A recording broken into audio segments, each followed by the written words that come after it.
Gloria Gonzalez de Lecchia.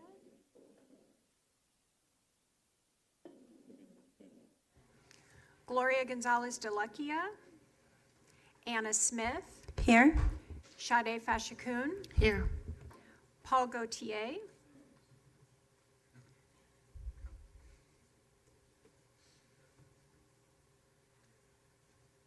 Here. Trish Bodie. Here. Nikosi Nelson. Here. Francesca Romans. It is 6:19 p.m. and with the quorum of the board present, I call this meeting of the Leander ISD Board of Trustees to order. It is my pleasure to welcome Brody Zink, a student at Rutledge Elementary, to lead us in the pledges tonight.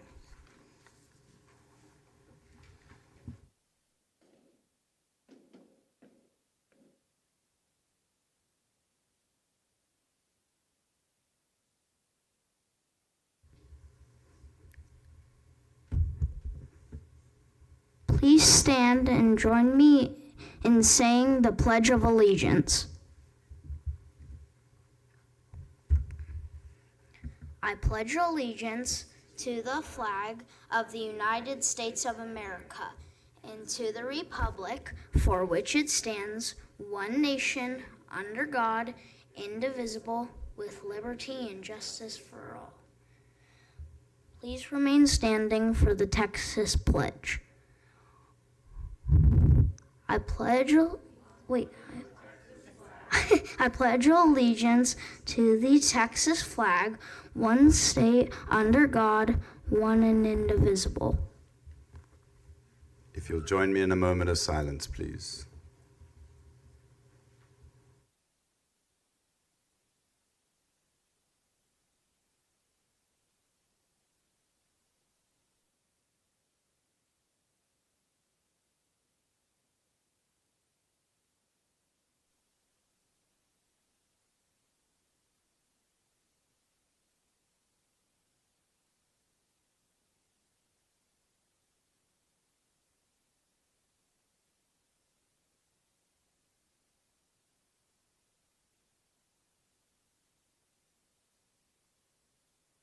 Thank you.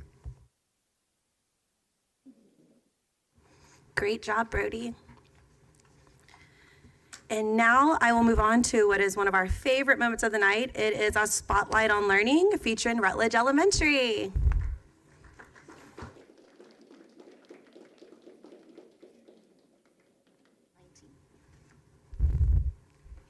We're so excited to have y'all. Whenever y'all are ready, go for it.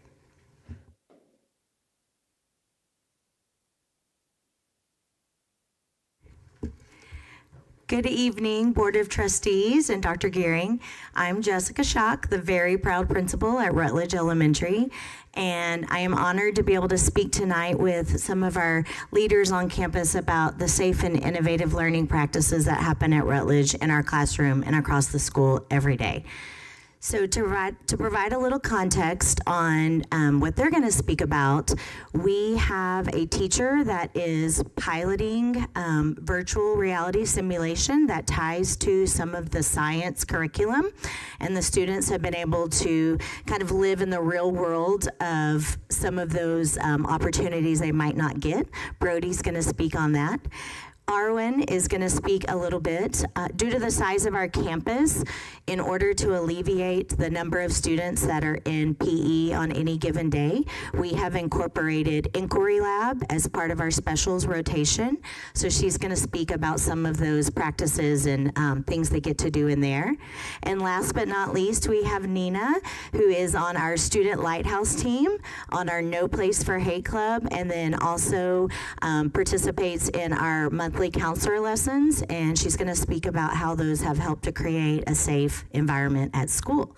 So without further ado, we have a little video about the virtual simulation we'll start with, and then Brody will go from there.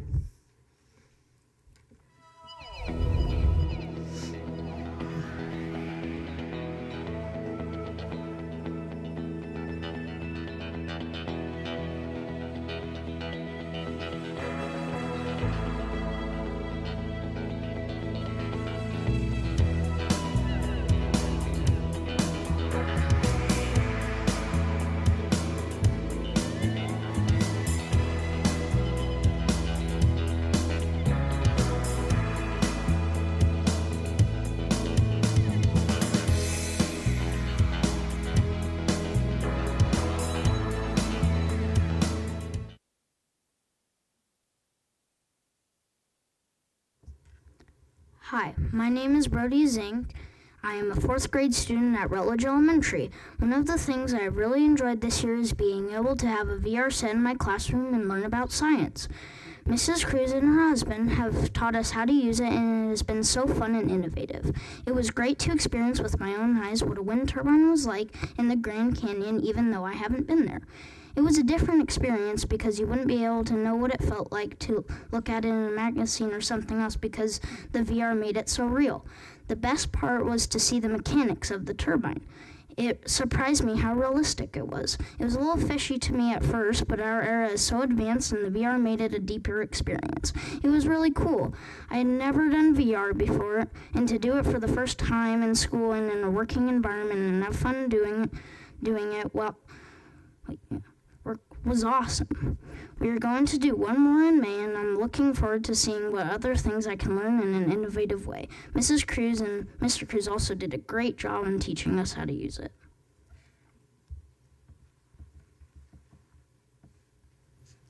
Hi, my name is Arwen, and I'm a fourth grade student at Rutledge Elementary.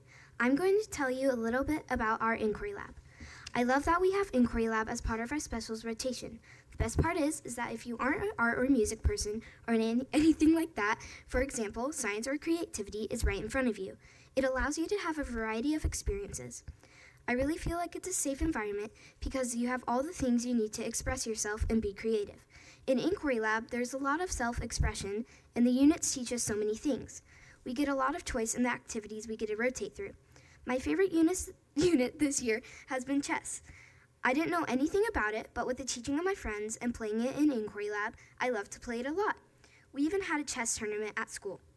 I'm excited about it for next year.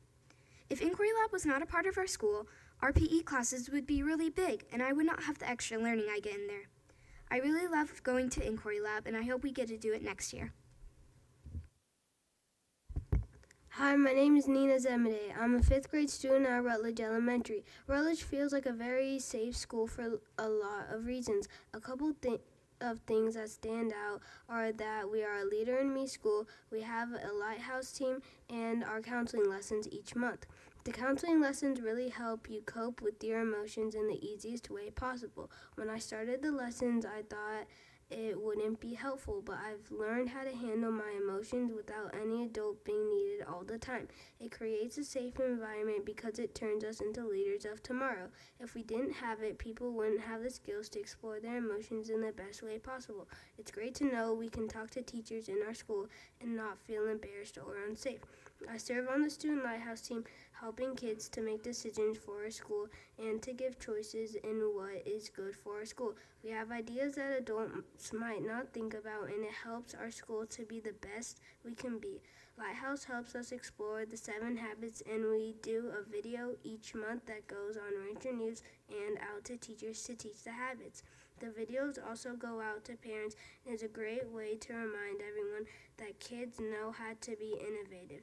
These habits also help us have a great team effort that sets us up for the real world. It helps us to be the best humans. Rutledge is a great place to be. So as you can see, there are a lot of great things happening at Rutledge every single day. These are just a few. I could speak for a long time, but I know I'll stay within my time frame. But we really are striving to create innovative learners and to provide real world experiences that they can take with them well beyond our years. So we appreciate your time being able to shine and highlight what we do.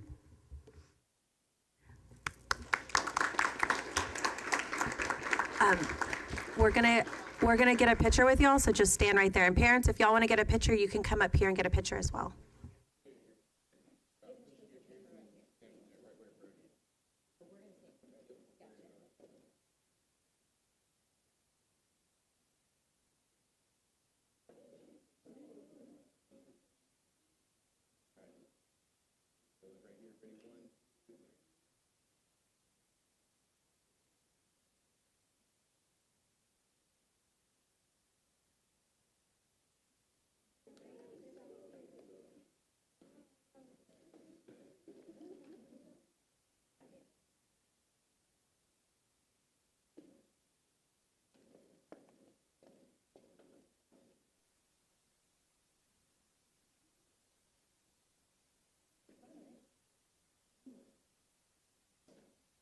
Thank you so much, Rutledge, for being here tonight. Next, we are going to watch a video highlighting some of the great work being done in our district.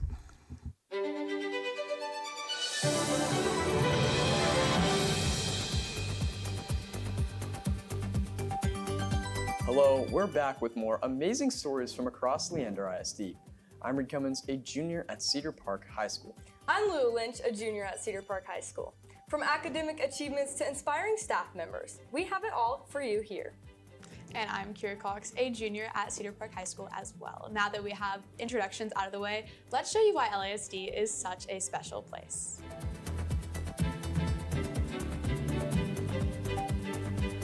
Our fellow Timberwolves were cooking up something fierce at the Texas Restaurant Association Pro Start Invitational.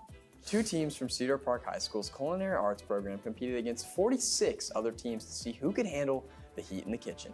Their task was to make a 3-course fine dining meal with multiple components. And get this, they did this all within an hour using only butane camping stoves and no electricity. In the end, Anastasia DeCure, Aaron Bassett, Charlie Lehman, and Katie Young won 2nd place. Way to go, guys, and next time we wouldn't mind taste testing some of those meals.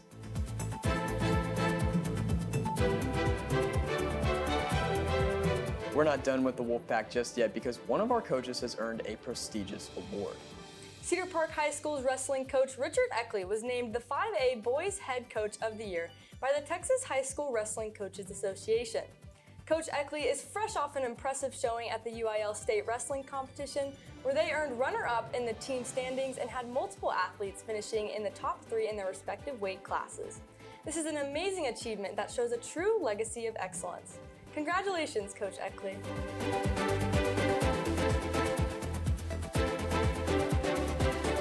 These athletes can do so many amazing things, but it's all about staying healthy. That's where the athletic trainers come in. And one certain trainer has proven to be the best of the best. That's right. Vista Ridge High School's very own coach, Jose Carrillo, was named Athletic Trainer of the Year by the Central Texas Football Coaches Association. Coach Carrillo is known for his tremendous leadership and his commitment to his profession and to the students and families he serves at Vista Ridge.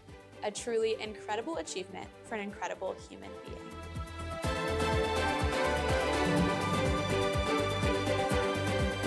The Leander ISD Finance Department is bringing home not just 1, but 2 awards related to the budget and high-quality financial reporting. They've earned the Certificate of Excellence in Financial Reporting from the Association of School Business Officials. This was thanks to their annual comprehensive financial reporting from the 2023 to 24 fiscal year. This highlights a school district's dedication to financial accountability. In addition, Leander ISD also earned the ASBO Meritorious Budget Award last fall. This award reflects the district's commitment to sound fiscal management and budgetary policies. Congratulations on your hard work and continuing to uphold the district's long-standing tradition of financial excellence. It's clear you play a vital role in ensuring tax dollars are managed and reported transparently and accurately.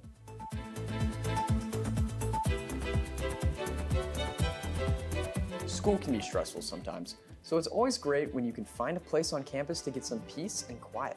We're talking about one of the best places you can go to at any school, the library. But it's who runs the library that we want to highlight. It's Librarian Appreciation Week, and we cannot say enough good things about these lovely people. We actually spoke to some students right here at Cedar Park High School about why the work the librarians do is so important. I love the LIC librarians because they're always willing to help out. I've had such good experiences from elementary all the way up to high school. Reading is so important for people of all ages, and I feel like the librarians are really the connection between like your want to read and you're actually being able to read. Specifically at Cedar Park High School, we have 2 great librarians, and Miss Burns and Miss Koski. And I don't think people realize how much work they do behind the scenes to keep this up and running. They also recommend books, which I think is really important, as people sometimes don't know what they want to read, and kind of promoting that literacy to students is really important. Libraries are so important, and they can't function without a librarian, and I appreciate all of the work that all of the librarians across the district do. I just love these librarians, and I've had such good experiences and relationships with them. And I just think it's so important that we have a place that allows us to want to do that, and our librarians, unlike any other librarians I've ever met, allow us to be pushed into a place where we feel good about reading. They're just super sweet, super awesome. and I love the library because of them. Happy Librarian Appreciation Week. I think after we're done here, we'll go pay the library visit. What do y'all think? That sounds good. I'm in. Let's do it. Well, thank you guys for having us, and we love bragging about all these amazing people in Leander ISD. But it's easy to do when you're one community, One family. one LISD.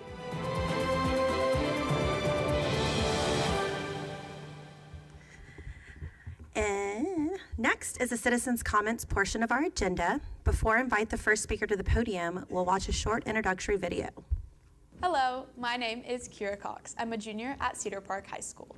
The district and the Board of Trustees are the local government body responsible for serving the educational needs of all school children, like me and my friends here in the Leander Independent School District.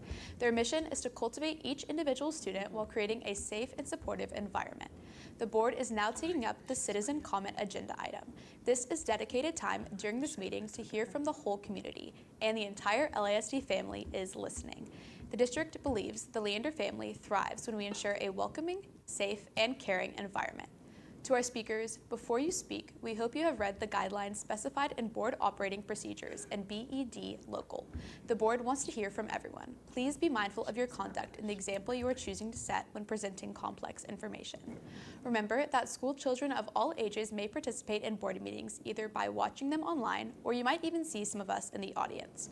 Still remember that there are other ways you can communicate with the board. You can send them an email or just tell them that you would like to chat sometimes. When the board president calls your number, remember, watch the timer and focus your remarks to the time allotted. We know it can be hard, but please conclude your comments when you hear the chime. Speaker number 1.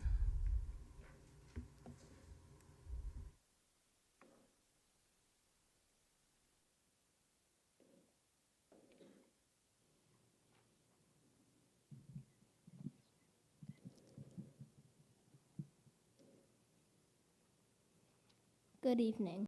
My name is Michael, and I'm a third grader at Fabian Elementary School. At Fabian, I'm not just a number walking down the hall, but every teacher and staff member knows my name and I know theirs.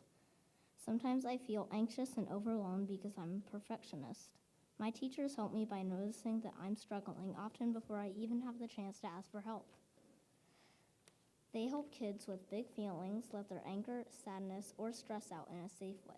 I feel that my success as a student has everything to do with the fact that I am at this little school with a big heart. Having a neighborhood school helps me to build stronger and better friendships, not to mention that I get fresh air and exercise every day to and from school. I'm here today to ask that the Board of Trustees not take any action to close Fabian Elementary School, and that instead you stand with us to support all the neighborhood schools in our district. Thank you. Speaker number 2. Speaker number 2.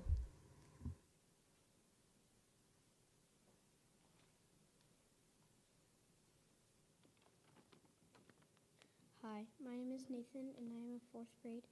I am here because I'm a proud student of Fabian. I think it has nice teachers and good friends. I had bully issues last year, but now I am friends with him because he is nice now. Thanks to my school counselor. It would mean a lot to the students who would like to stay in the school, including me, because people with special education have help, and while they have their special ed programs, their students have time to get their work done. At the beginning of this school year, it was hard to do things such as multiplication and division, but now, thanks to my teacher, it's fairly easy, and I know how to do my 12 times tables. In most classrooms, especially in the counselor's office and the Zenden, there are spaces to relax, calm down, do your work peacefully and quietly. There are also fidget bins in some classrooms, so you can have a fidget and calm down or focus while working. Thanks for listening.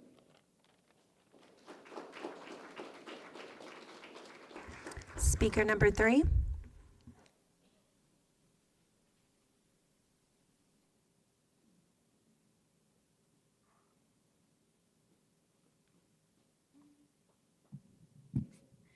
Good afternoon. I'm just here to reiterate a few points before the implementation of the IB program is finalized. So hopefully you guys can keep these in mind as you're making your decision. So the first point I wanted to bring up was student interest and enrollment rates. So as you guys are aware by now, I'm sure, IB enrollment at Leander High School has been decreasing, while IB interest at Vandergrift High School has been increasing exponentially. Our current class size would be 80 students approximately if the program would be allowed to continue, which is significant growth compared to all of our past classes. And keep in mind, these are also post-pandemic numbers. So according to current statistics, IB would be most sustainable here at Vandergrift High School. And the second point I wanted to bring up was population demographics. So Leander High School is actually currently overpopulated. I've had multiple friends who have been redirected to Cedar Park High School and Vandergrift High School. So my question for you all is, why not use IB as a tool to redirect future and current students to Vandergrift High School where they're currently needed? And then ultimately, if you guys get anything out of my speech, let it be this. Ideally, IB would be cut from all elementary and middle schools across the district, and we'd use the funds to to maintain the program at Leander and Vandergrift. Another possible solution to increase sustainability would be stacking mandatory classes like IB English and History of the Americas, which I think I'm speaking on behalf of all of us when I say we'd give up our small classes as in a heartbeat just to keep the IB program. So ultimately, I guess, if a decision were to be made to limit IB to only one school, please consider keeping it at Vandergrift. Thank you for your time. Speaker number 4.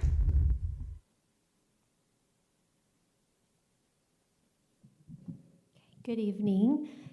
My name is Ruth, and I am a proud parent of 2, almost 3, at Fabian. You heard from Nathan earlier. Our children all benefit from various programs at Fabian, including things like the PALS and Reading Buddies, as well as IEPs and 504s. And we have felt consistently supported by their teachers this year. It's been their best year at Fabian yet. I'm talking to them daily about their progresses, their successes, and areas for improvement. Ms. Bowman and Ms. Hinojosa specifically are our Quest teacher and our school counselor. They committed to taking the Texas PTA curriculum called Habits Lab, which is based on Covey's Highly Effective People, which was originally limited to certain grades for a small period of time, and extended it to all classes, all grades for the entire year. They've been teaching this all year to all of the students. So along with other parents, I have had the honor of serving in that class to witness all Fabian students K through 5 actively learning strategies like being proactive, planning ahead, seeking to understand, and finding your voice. They have also partnered with nonprofits in our community as well as bettering our own campus. I'm asking you to consider continuing to support Fabian as we expand and grow. As recently elected communications chair of the Special Program Council, I'm excited to partner with them to continue spreading the word about the valuable programs like this at Fabian and throughout our community. So thank you for your time.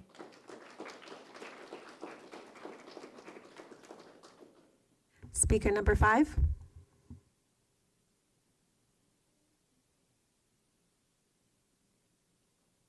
Good evening. My name is Emer O'Doherty. I'm a parent of a Vandergrift sophomore student, and this is my 3rd time coming to speak during citizens' comments regarding the International Baccalaureate Programme. But we're at April 10th now, and at this stage we're entering the last 6 weeks of the academic year. So we really do require some information on the plan from the Leander District on the International Baccalaureate Programme for our students. We've had minimal clarification or communication or requests for information or discussion since the message we received on March the 14th. So the students feel like they're being left drifting with no plan really being formulated, and we really need to see those plans. We need, the parents and the students really want to succeed in their education. So please, please be considerate to us and give our children this respect that we'll know what's happening with their next year's International Baccalaureate. Thank you. Speaker number 6.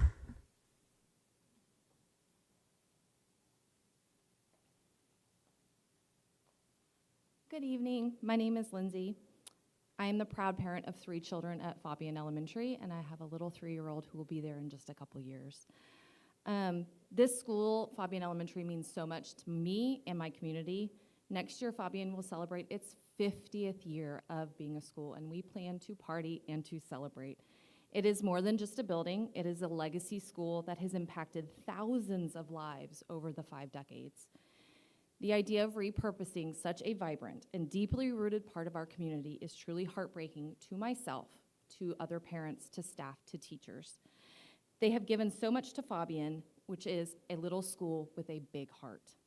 To my knowledge, Leander ISD is the only district in the Austin area considering closing or repurposing an elementary school while simultaneously planning on opening 1 to 2 more elementary schools. This raises serious questions about financial stewardship and priorities. Instead of closing central schools, community schools, we ask the board to consider innovative solutions like transforming a central campus into a STEM or a magnet school. Not only would this strengthen our district and keep our communities intact, but it would help us compete with charter and magnet schools, charter schools and magnet programs without sacrificing the schools that this school district was built on.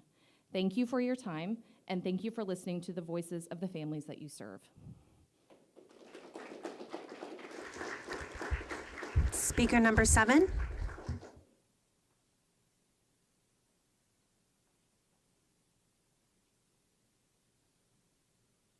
Good evening, everybody. I'm Silvia Zolfanelli, and I'm here again. If you're considering consolidating the IB program into one high school to cut costs, I'm here to vouch for keeping it at Vandergrift. As I mentioned in my email, this area is growing fast. Families are moving in. Students and parents have been fighting hard to keep IB here, and the interest in the program is growing, especially at the middle school level. We have a great opportunity. In a 10-year plan, we could start by expanding IB to include 9th and 10th grade, and eventually bring it to 4 Points Middle School, which is right next door.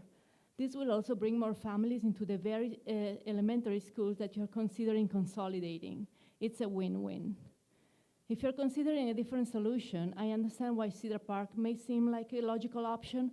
It's more central to the district, and the commute might be shorter for some, but let's not forget that it takes years, a lot of money, and major resources to get the IB certification. Moving it would undo everything already invested in Vandergrift and Leander ISD, Leander High School. We need transparency. My daughter applied to a different school district because she truly values the IB program, but we want to stay in LISD. And I know many other students are considering an option outside the district too. We do not want to lose these talents. I appreciate the hard work you do, but families are trying to make major decisions, and we can do that without a clear plan from the board. Thank you.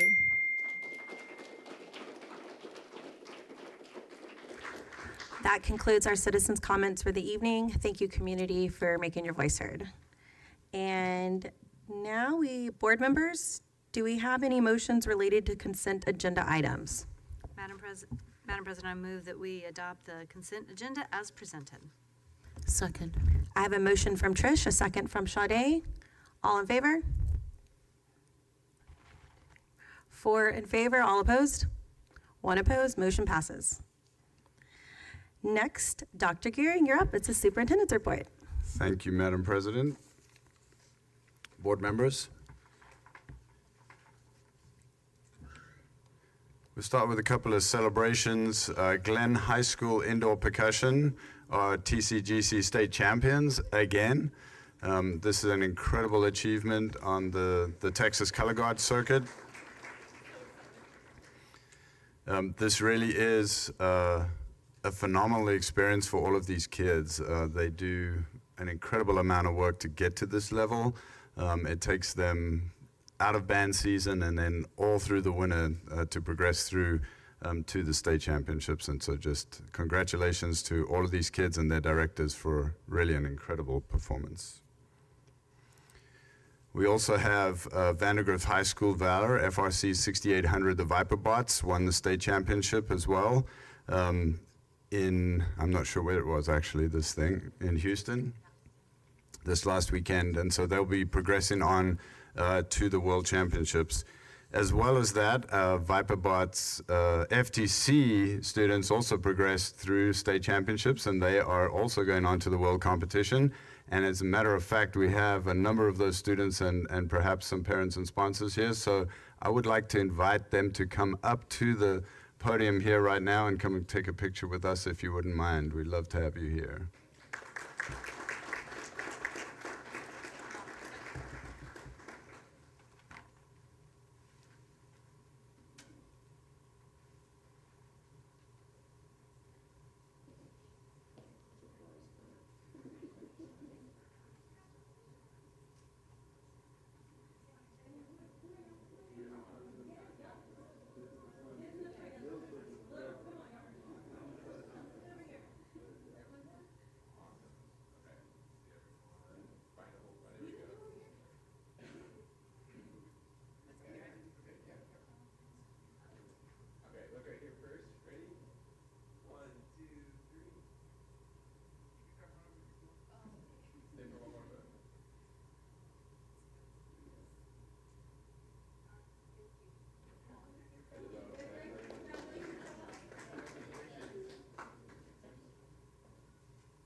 Thank you for indulging me, Madam President.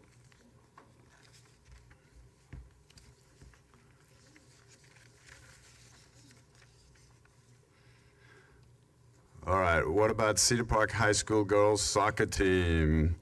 All the way through to the state final. They'll be playing tomorrow. We'll showcase that in just a second, but again, an incredible journey for them all the way through the state semifinals.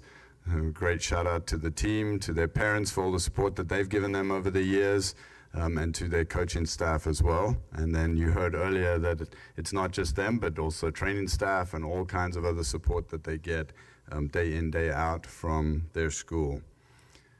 Vandergrift High School boys soccer team in the same position. They'll be playing on Saturday. And again, just congratulations to all of the folks involved in these incredible performances that get these kids all the way through. So tomorrow, April 11th at 11 a.m. in Georgetown, we have the girls 5A Division II state finals with Cedar Park High School.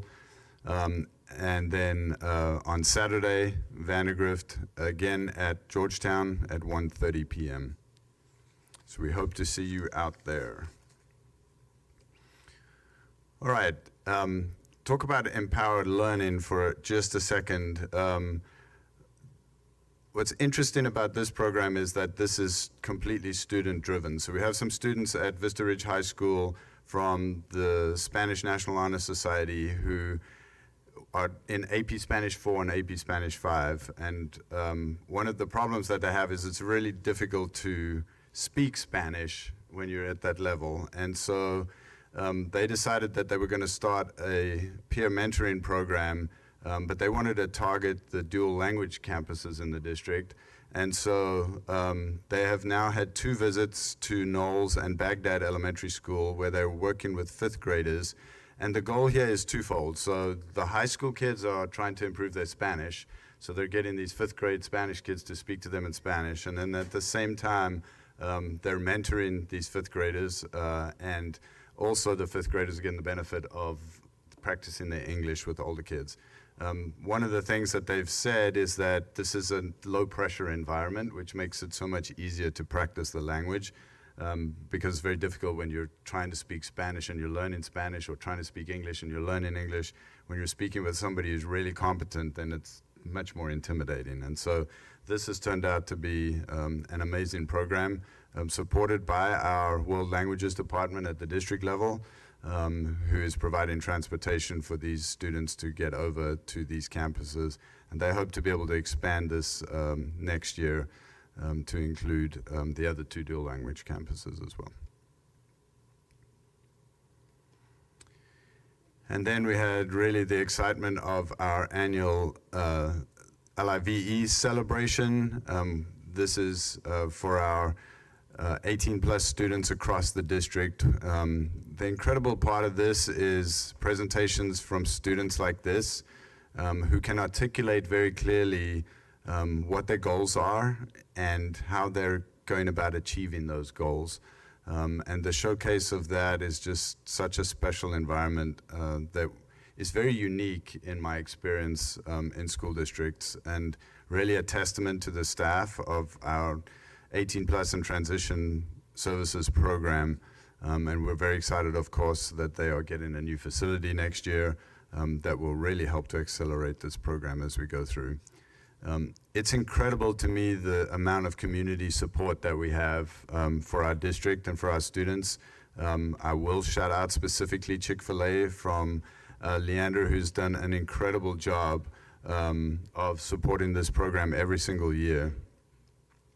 And also all of our community partners who are employers of these students, either on a paid or on a volunteer basis.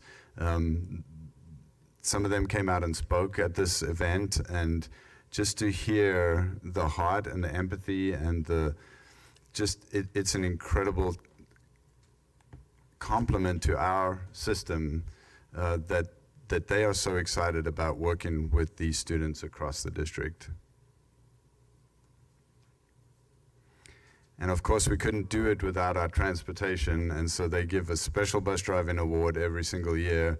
And it's the way that the system works together that makes it all happen. And so it's about heart, it's about care, it's about love, but it's about joy.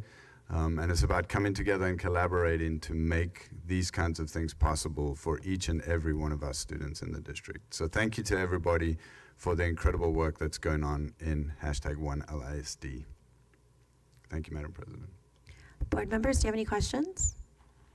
I just want to say I really appreciate the superintendent's report, like following up after we hear like our students doing the pledge, our students leading the announcements, talking about citizen comments, and hearing our students speak first at citizen comments. Like it really just brings everything together in a bow, and we see like all the great learning that's going on, and we get to hear kind of your vision, strategic plan that keeps coming through over and over again. So thank y'all I love this just being at the top of the agenda. Thank you, Dr. Gehring.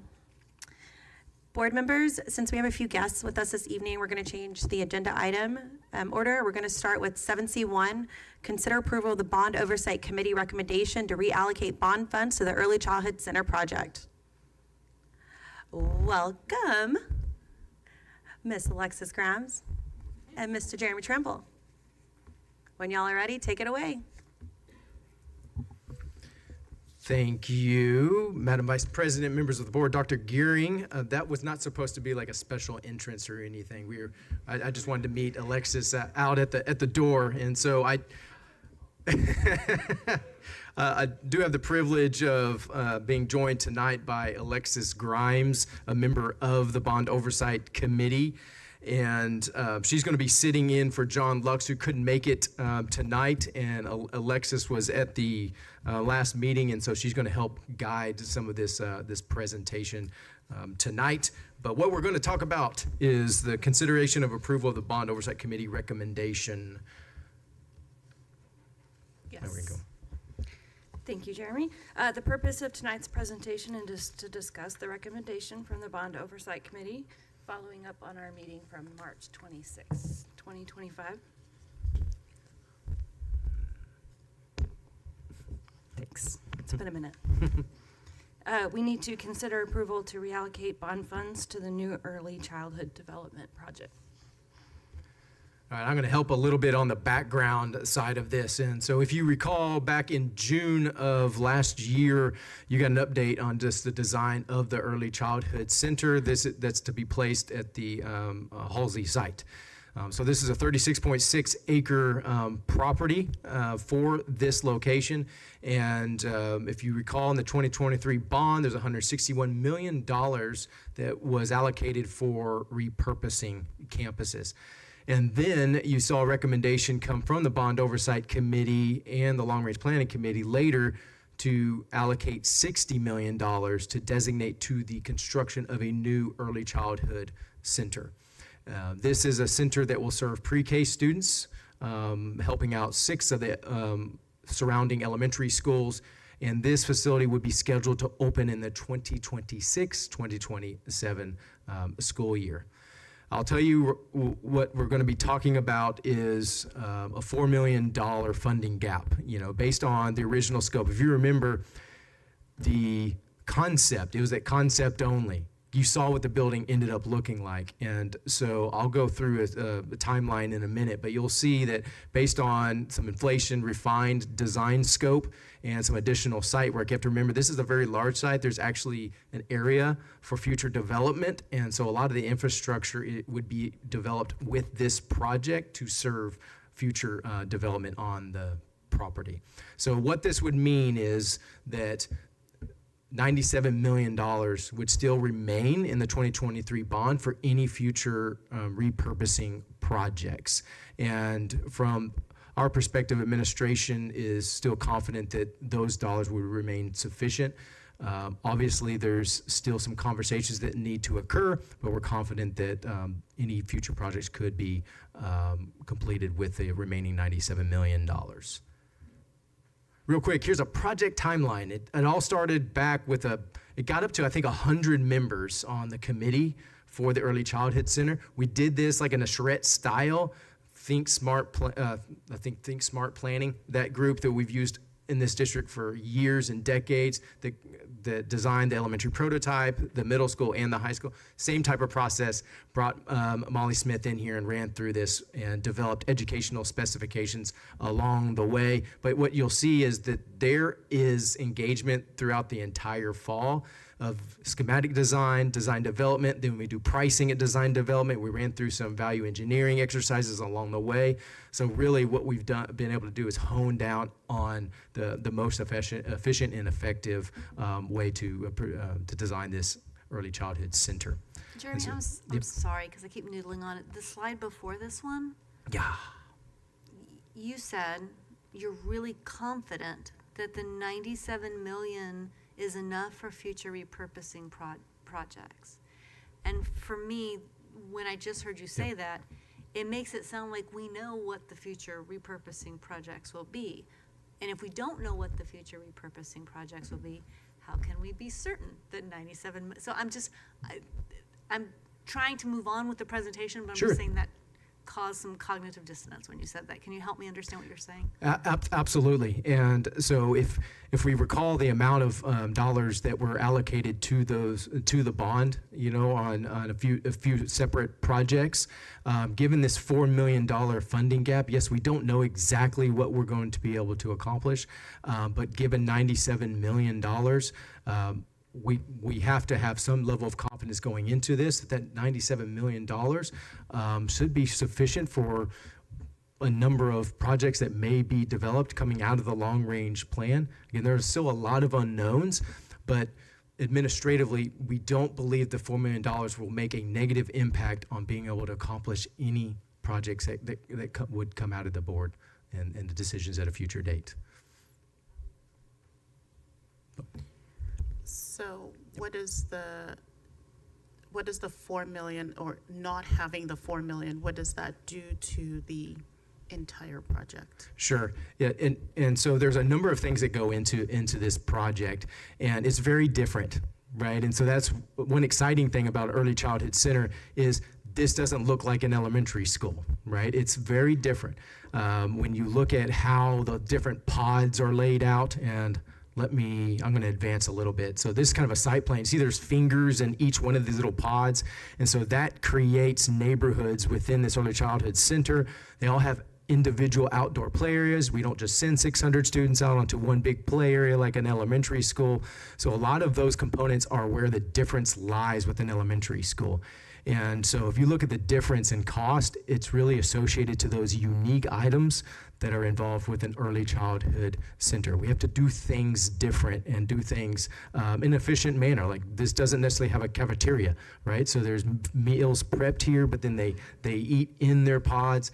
And so a lot of the details that came out of that concept planning into the design kind of led us to where we are. So you can't take out just one single component, but when we went through all the value engineering exercises, what we didn't want to do is take away anything that would affect the child experience. And so we may make different selections on materials and systems, so we're not affecting the ultimate concept of serving the children in this unique way. So there's several factors, but you see how large the site is. Right, and so there's a lot of infrastructure here with the ponds, and we have to build those detention ponds in order to serve even that future development. So there's a number of things that occurred during design that led us to that $4 million. Sorry, I'm gonna jump. Go ahead. And you did mention that there are a number of elementary schools. Is it 6 elementary schools that this would help relieve some of the enrollment? From their pre-K. Yeah. Mm-hmm. Mm-hmm. Yes. Yep. Six elementaries. I want us to go back to this conversation because I think it's a really important conversation to have. Sorry, Jeremy, I don't feel as confident as Jeremy sounds about what we're going to do next. But what I want to do is just go back for a second and talk about what did we say we were going to do with that 161 million in the beginning. Because part of that conversation was about repurposing potentially existing campuses for early childhood centers. And then through the long-range planning process, we got to this decision that we have this property that's in the right location, and we made this decision to build a new building rather, And so we took that $60 million out of that $160 million pot. That was not originally what was intended when we asked for $161 million in a bond. So we did that the right way, I think. We went through bond oversight, we went through long-range planning, we talked all that through, but that did shift what the rest of that repurposing dollars look like. So to your point, I think we were already gonna have to look at what was left, the $101 million, right? What was left to say, like, what can we do with this and how do we work that? When he said we went through some value engineering in this building, so did you talk about the reason that we're over? I mean, the inflation and some of the redesigned scope here is really what's got us to this point.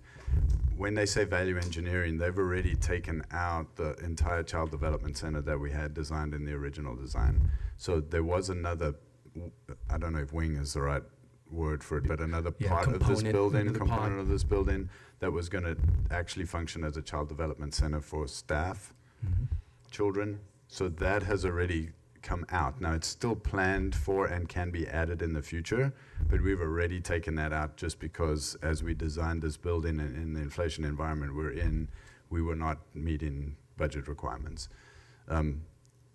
There's not really much that we can take out anymore without significantly impacting the design, and we don't think that that's a good decision to make. And so I want to frame it in that sense rather than saying we feel confident we can still do everything we need to do.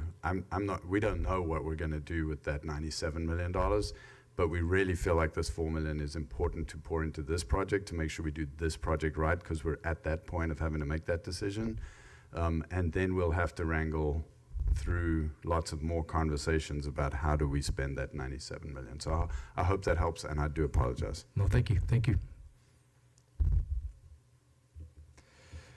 Okay, so just had a couple of renderings I want you to show. Lots of times it helps for perspective and context just to see what we're talking about in the final design. So again, I want to thank O'Connell Robertson and American Constructors for working through this entire process with us.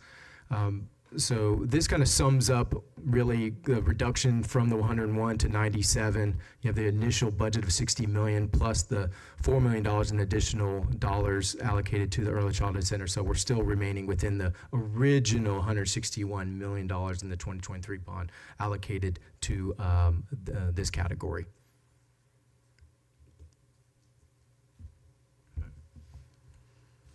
Okay, so the Bond Oversight Committee recommendation was approved, and at our March 26, 2025 meeting to move the $4 million from the 2023 bond repurposing projects to the Early Childhood Center project funding. The remaining funds for repurposing bond projects are anticipated to be sufficient for the future scope. Yeah. Open it up. Any additional discussion? Well, everyone knows I'm super excited about this building, but I think it just needs to be said, you know, what Sade has said earlier, that there is a need for this building, and it does seem kind of counterproductive, right? We're talking about repurposing schools, but when we look at the schools that are impacted by this center, these are all over campuses at over 850 kids, and this could potentially, hopefully delay, not even talk about building a 33. And so I'm super excited to see this happen. But put a pin in this. We need to make sure we get that stoplight situation worked out, because that place is not fun during traffic.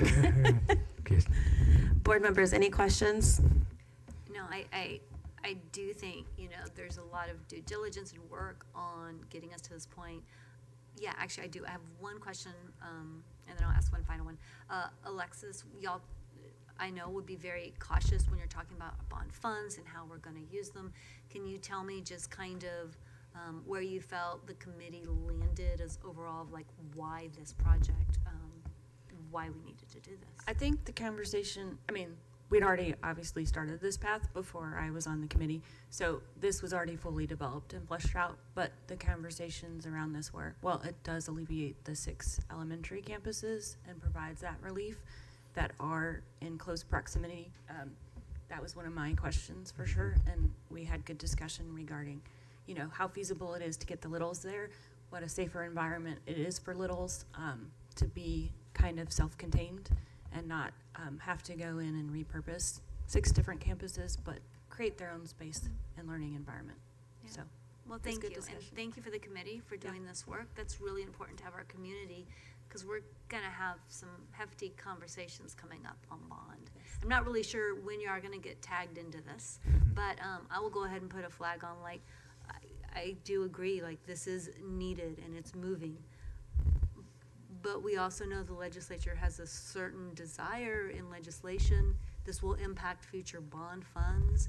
And when we have repurposing needs for our campuses, I want to be very cautious of continually repurposing or redoing funds until we know what are all the needs out there. So at some point, yes, I agree. I'm just gonna say at some point, I'm gonna be like, okay, y'all, when are we really gonna have this discussion? Because this is important. We need to put it all together. So thank y'all for the work. Thank you. This is an action item, so I need a motion, board members. I move the board approve the Bond Oversights Committee recommendation to move $4 million from the 2023 Bond Repurposing Project Fund to the Early Childhood Center project funding as presented. I second. I have a motion from Trish, a second from Sade. Any discussion? No discussion? All those in favor, raise your hand. 4 ayes, all those opposed? 1 opposed, motion passes. Thank y'all so much. We appreciate y'all. Tell Miss Lux the next time you see her. Yeah. She's the grandma. That's where John is tonight. So congratulate her.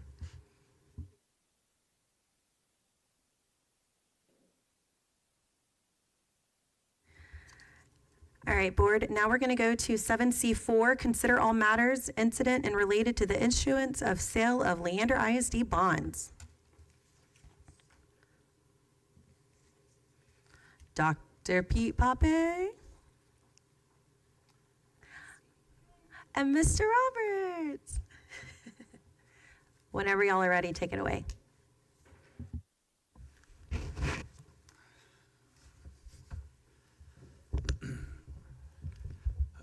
Good evening, Madam Vice President, members of the Board of Trustees, Dr. Gearing. Tonight I'm accompanied by Blake Roberts with PFM. We are bringing you tonight, I got a couple, just a kind of highlight, and then Blake has some presentation to really walk over the details of the specifics of our debt and what we're asking the board to do tonight. But one of the things that we're asking our board to do tonight is to approve, or Section 1371 of the Texas Government Code requires that only you, the Board of Trustees, can approve a delegation order. And the delegation order is basically, it's a parameter order. It's things that we've done in the past. It gives certain criteria, delegates to the superintendent as long as the parameters are met, that we can sell this next phase of our bond, as well as refunding some of our cab debt. So the delegation order, the parameter order tonight, it basically names the authorized officials, which is the President, Vice President, and Secretary of the Board of Trustees, as well as the Superintendent and the Chief Financial Officer.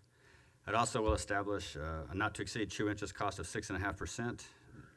It'll establish a not-to-exceed final maturity for the new monies of 30 years. Authorizes a not-to-exceed amount of $300 million of new money. It establishes a not-to-exceed final maturity for refunding purposes of 17 years. So if you recall, the cab debt that we're refunding in this process is from 2015. It's 10 years, and so it has 20 years left, and we're actually refunding that into 17 years. So we're cutting 3 years off and still saving money in the process by converting that to capital interest bonds. It also authorizes a not-to-exceed amount, a little over $280 million for refunding of certain outstanding taxable bonds for debt service savings. If you recall, a few years back, there was a time where permanent school fund was maxed out, so we had to sell taxable bonds as opposed to non-taxable bonds.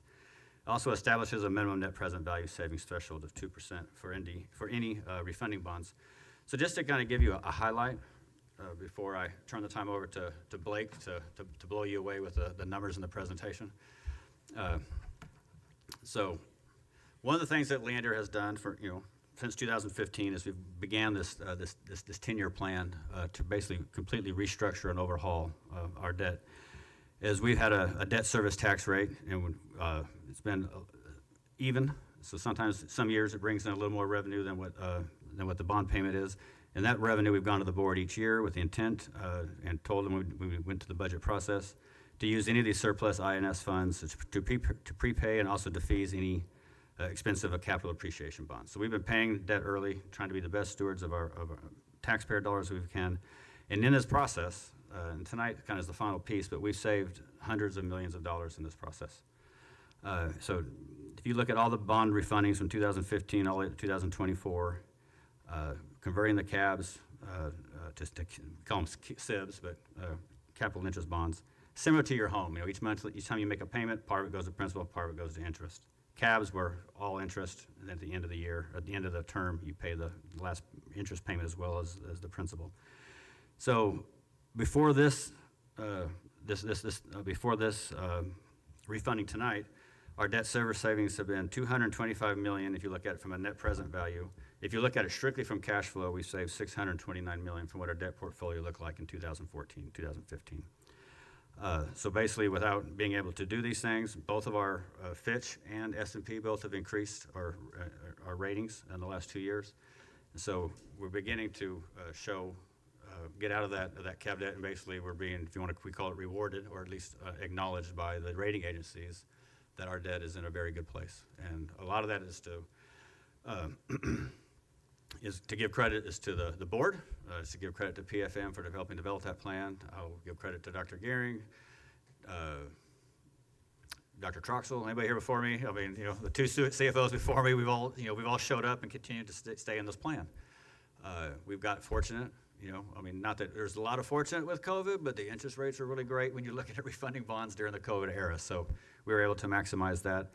And so if you look at all these different things that we have, these bonds, refundings, CABs, KIBs, all these pooled together, you know, we've been able to take that and maximize every time we do a bond sale or every time the refunding opportunity is available. So it's just it's an honor to be able to be here tonight and to have this final piece for the work that has started, you know, long before, you know, I got here, and to continue the tradition of trying to get our bonded debt in a very good place. And so I just appreciate that. That's kind of what the parameter order is. We have some details, and I will let Blake go through that process. I'll drive the presentation for you.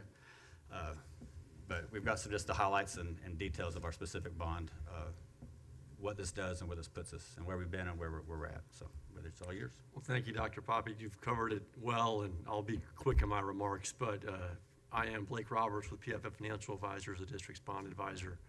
As Pete mentioned, and we'll get into the slides, I guess, if we can. So there's really two components to this. There's the authorization of up to $300 million of bonds for projects, mostly school modernization projects and recalibration and band instruments, for example, are in there, technology, all from the 2023 bond proposition. Those projects will be scrubbed and ensure that we issue bonds that match the life of those assets. So, for example, we will not issue 30-year bonds for 5-year band instruments. Inside of the bond structure, we'll make sure that that amortization aligns with assets. So that's the new money portion of this. The 33 cents does support this new money piece. If you were to not issue any new bonds, then we would have to use excess tax revenue for payoff of old bonds, or potentially, given legislative efforts, reduce the tax rate and then have to raise it back up at a future date. So this is really in line with the budget of the INS fund, which is to support new money bonds. The second piece is what Dr. Poppy alluded to. It's a refunding of really old CAB bonds and some current interest bonds for savings. Now, I was a lot more excited about this a week ago. It is fair to say the market has shown significant volatility over the last few days. I'll leave it at that. We do have flexibility, however, so we're not bound to go refund bonds tomorrow. So what this parameters authorizes us to do is to tee up the transaction. We do need to sell the new money before the tax rate's set, but over the course of the next few weeks, if the market can't find its footing and the savings just isn't as beneficial as we think it should be, then we can pause the refinancing of this, only go forward with the new money if we need to. The game plan is, however, to go out and find those savings. We did see significant improvement today in our market. We need to see some more of that to feel good about the transaction. It does still provide savings. There is a minimum net present value floor of 2%. Last time we ran these numbers, it was at about 5% net present value. So those are the two components to these, as Dr. Poppy alluded to. There's 2 separate refinancings because of the PSF issue from 2015 when they were at capacity. You can't refinance non-PSF debt with PSF debt. The interest rate differential on that will be very minimal, given your strong bond ratings of AA plus that you've worked so hard to get. Next slide, please. Before you leave that one, so just to confirm what you just said, Yep. because you're looking at estimated savings of $21.4 million there in your last bullet point. If you cannot get that savings, then if we adopt a motion tonight, you wouldn't move forward? Or what are the parameters you're looking for in order to say, yes, this is, so when we do the motion tonight, what are we giving you permission within what parameters? Yeah, so the floor is 2% net present value savings, so, closer to 5 million in cash flow. I don't think that we would actually move forward at that level. I think we want to have a conversation with the finance team about where we feel like the market should be to get to those savings levels. I don't have enough intelligence today, based on the market moves, to know where we will be in 30 days. There's a 90-day pause on tariffs, which is what prompted a lot of the market kerfluffle over the past few days. The minimum floor would be 2%, or about $5 to $7 million. If we feel like we don't have a good sight line on where the market will be, we may bring that back to you all to reconsider sort of what we want to do. But I want to get that line of sight over the next few weeks to be able to say with confidence where we think if this is the best we can do, or if we should wait 6 months. Does that answer your question? I'm noodling. Yeah, I'm noodle away. I get in this market you can't give assurances. I'm trying to figure out those. We make this motion. What are we giving complete control of in this motion versus where does it stop and you'll come back to us? You could certainly set the minimum net present value savings at a higher threshold if that was the board's decision. The typical sort of minimum savings threshold is between 2% and 4% for a current refunding. What that means is that when you sell bonds, you reach the 10-year call date. We are at that 10-year call date that occurs on August of this year. So we couldn't have tried to play the market and gone earlier. We're now at the earliest possible transaction moment. As a board, you could say, we want to have a higher net present value savings threshold. What I don't know is the crystal ball on where rates will go in 12 months. Market experts thought 12 months ago that the Fed would be cutting rates and we'd now be 3 Fed cuts into a short-term rate environment. The exact opposite has happened. We have seen only 1 cut, and our market move about 75 basis points higher over the past 12 months. So it is difficult to say with any precision where rates will go, which is why I wanted to provide some flexibility in terms of that refunding analysis and sort of the minimum. But it is your discretion to say, we do want a higher floor on that savings threshold. Well, no, I appreciate we've used y'all for quite some time. You will be telling us a bit the story of CABS that if you were on the board some time ago, you'll remember what happened at that time frame. And we've let you have the discretion. And I think in this market, I think that's important. Unless Pete says otherwise, I'm more going to lean on the fact that I don't mind the discretion. I hope then, though you hear from the board loud and clear, if it isn't enough, please come back. Yeah. And I want to be clear, in this decision, it is not a question of, you're always refinancing for savings. What we're talking about is the magnitude of those savings. And if we think we could do better in 6 to 12 months from now. Now, there's math that goes into that in terms of you wait 12 months, you've paid interest on bonds, and so there's some analysis to be done there. So I want to be very transparent about sort of what goes into that thought process. Are you clear on what the minimum savings that you're approving tonight is? Sounds like 2%. 2%, correct. Can you tell me the current rate for today? Yeah, so on a 30-year bond, probably about 4.5% to 4.75% would be the sort of estimated true interest cost.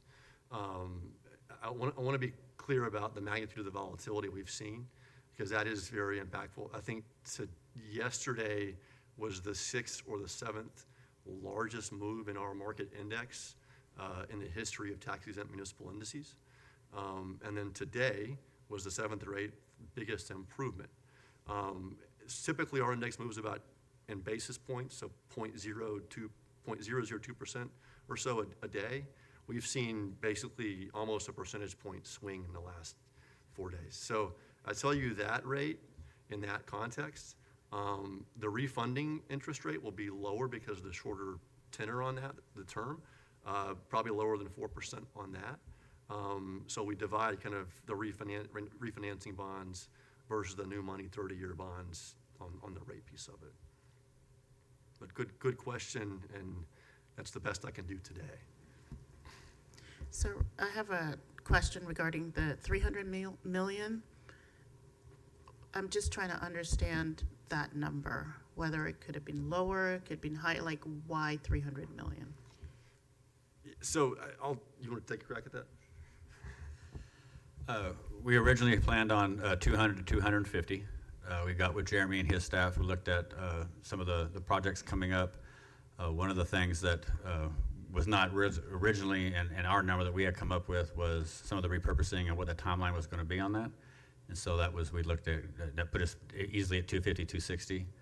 So then at that point, depending on any other repurposing project, we went ahead and did the 300, ran the numbers, 33 cents. Actually, 33 cents would support selling all $550 million at this time. However, we did not feel that there was the definite need to sell all 550 at this time. Our goal was originally to every 12 to 14 months to sell 250, 250, 250. So we sold 250 the first time. We're going to go up to 300 on this time. And then the next year we should be able to wrap up any remaining bonds, unauthorized outstanding bonds at that time. So we went through all the projects of the bond, got with Jeremy and his staff, put in the refurbishing piece, and that's where we came out with the 300 million number. Thanks. Next slide, thank you. So here's a tentative plan of events, market conditions supportive of this. We would have parameters approval today, plan to sell bonds towards the end of May, and then close on those bonds in early June. And you can see the team of your financial advisor, your bond counsel, and then the underwriting syndicate, a bit larger with this one because of the size of the transaction, but a good mix of banks that are in your pre-approved underwriting pool that was selected several years ago. Here is an overview of your existing debt, labeled by bond series outstanding and total amounts, as well as final maturity and call dates. And you can see the bottom two rows there in yellow are the two bonds that are eligible to be refinanced now for savings. This alludes to what Dr. Poppy was speaking to earlier. It is a confusing graph that attempts to show you where you were versus where you are today. The red bars are where you were in 2015.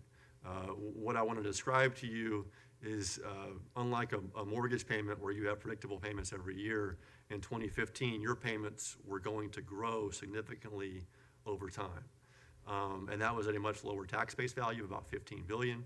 You're more than double that now, which has allowed you to reshape, in addition to refinancings and early payoff of debt, what is your existing debt structure, those light blue bars, which is a very smoothish debt service line that falls off at the end there, which supports new bond capacity.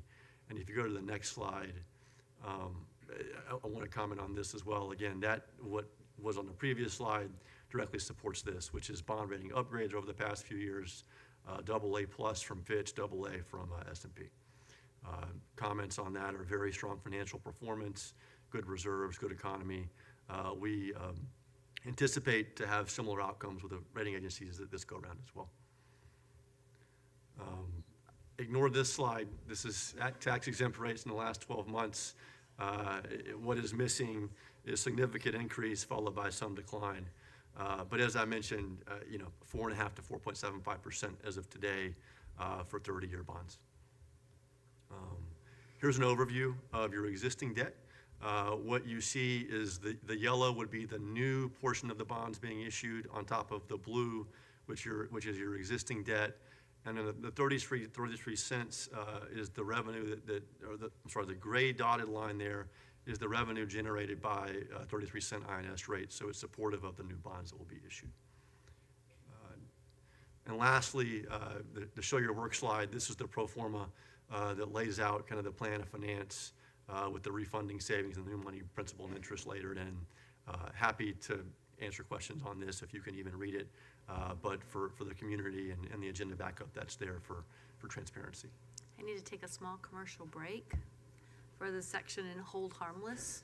So Pete, if you look there at state hold harmless, the hold harmless funding that we get, I love the fact that our state is desired to give property tax breaks to our community, but in that process, what they're saying is districts, we're gonna hold you harmless when we're giving those tax breaks. Like, we're still gonna make sure the school is made whole. And as these tax breaks are continuing on the floor, there's some questions of whether or not this hold harmless funding will be there. So, Pete, any comments on that or any clarification that I need on that comment?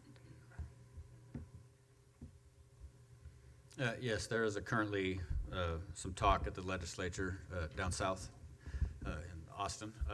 House Bill 19 in particular, that basically takes away one of the tools in the toolbox of school districts and municipalities and well, mainly school districts at this point, to not have a tax rate or an INS tax rate that brings in a little more revenue. So it does not allow you, or it would not allow you to pay off debt early, would not allow you to defease debt, wouldn't allow you to pay extra on debt. And so if a school district, as this bill is proposed, if a school district were to levy a tax rate that is higher on the INS side, then they would hence make you ineligible for the hold harmless piece. And so currently, as Trustee Bodie mentioned, when the legislature gives property tax relief, whether it's through an increase in the homestead exemption or a decrease in the maximum compressed rate on the M&O side on the school districts, when they do this, they say, hey, you've already passed this. Your taxpayers have already passed this bond. You've already had this bonded on you had your performance built on that. So as such, we're basically lowering the taxes that you're going to receive because they're either lowering the value through the homestead exemption or they're lowering the well, actually just lowering the homestead exemption. And so when on the INS side, so when they do that, they hold you harmless for any debt you had outstanding as of the date whenever this bill goes into effect. And so basically, not knowing 100% how the bill, if it goes through or what language has changed, but basically it's, hey, we're going to give you this promise, and then 2 years later we're going to take it away if you don't do exactly what we say, which it's a little frustrating, and it doesn't seem above board, but a little frustrating and not above board is fair to have. So it's just I mean, if you're going to do something like that, in my opinion, I wouldn't agree with it at all. But definitely, if you're going to do it, if you're grandfathered, then I think you should be able to protect that. But that's another topic for another day. That's another conversation, Yeah, but something to be aware of as we're having this conversation. Yeah.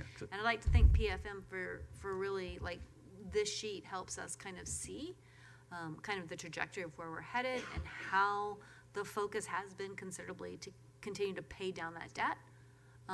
With that excess that you're seeing, we're using it to pay down debt and to save overall on the finance charges, on the bond funds. And one of the things that I think I know it's out there, but I still think it should be mentioned, is that we had a goal as a board to reduce that CAB debt.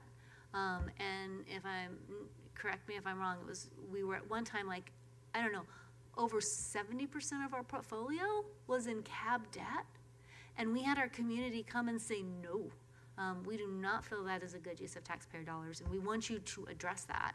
And so we set a goal of 20%, which I thought was pretty bold. Needed to happen, but wow. And so it looks like this one, does this get us to our 20%, or how close does this get this to our goal? So I think the goal, 25%, which we are there now, 23% I think is where we are now, this would move us to below your goal, 20%, which I like even better.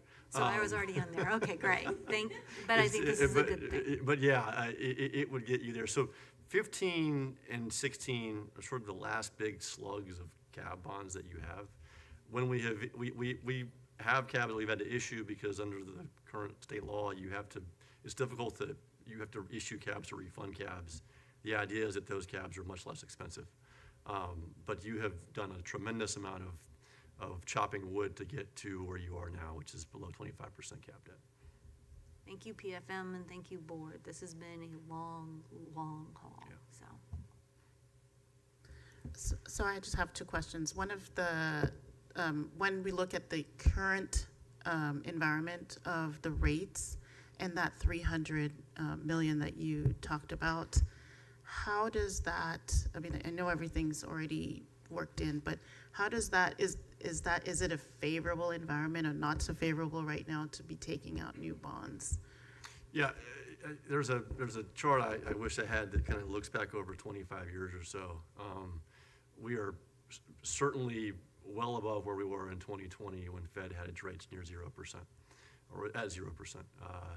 Conversely, we're still below kind of 2007 and 8 financial crisis rates, and even back in the early 2000s. I think we're slightly above median over a 25-year look-back period.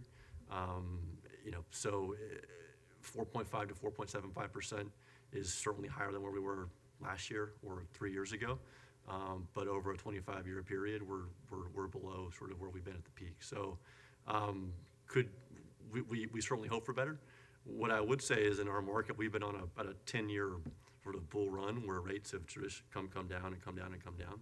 I'm not sure that's been sustainable and will be sustainable. I think we may be in a higher rate environment for some time.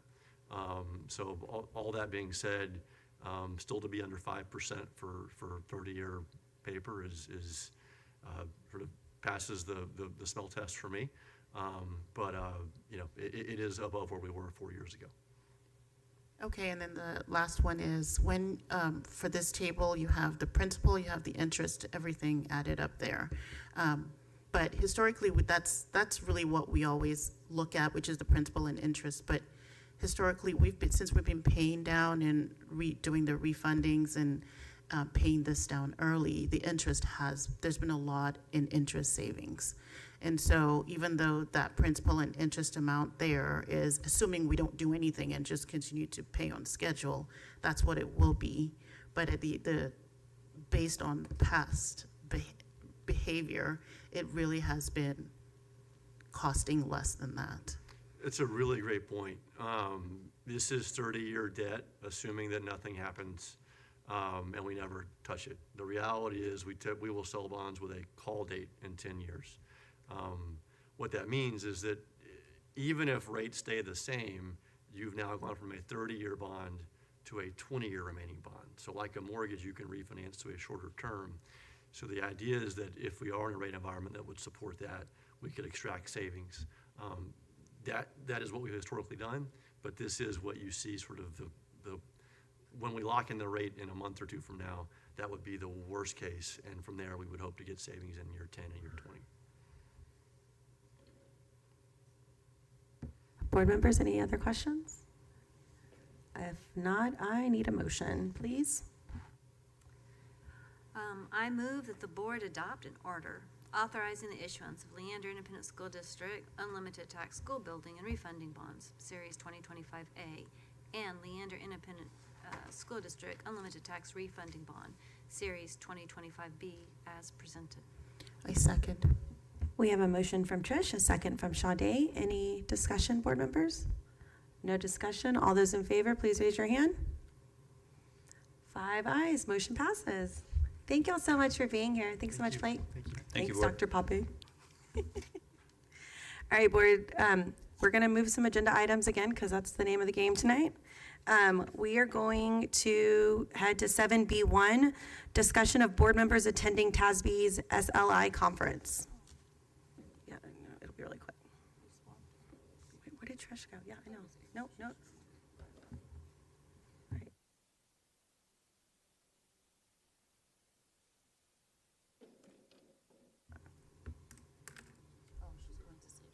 Huh? I know. Okay. All right, board members. Nicosi, Paul, it's just us. Sade.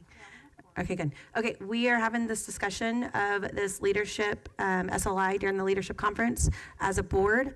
I have stressed to the board officers and to Dr. Gehring, I think it's important that this board get on the same page in regards to these training and conferences.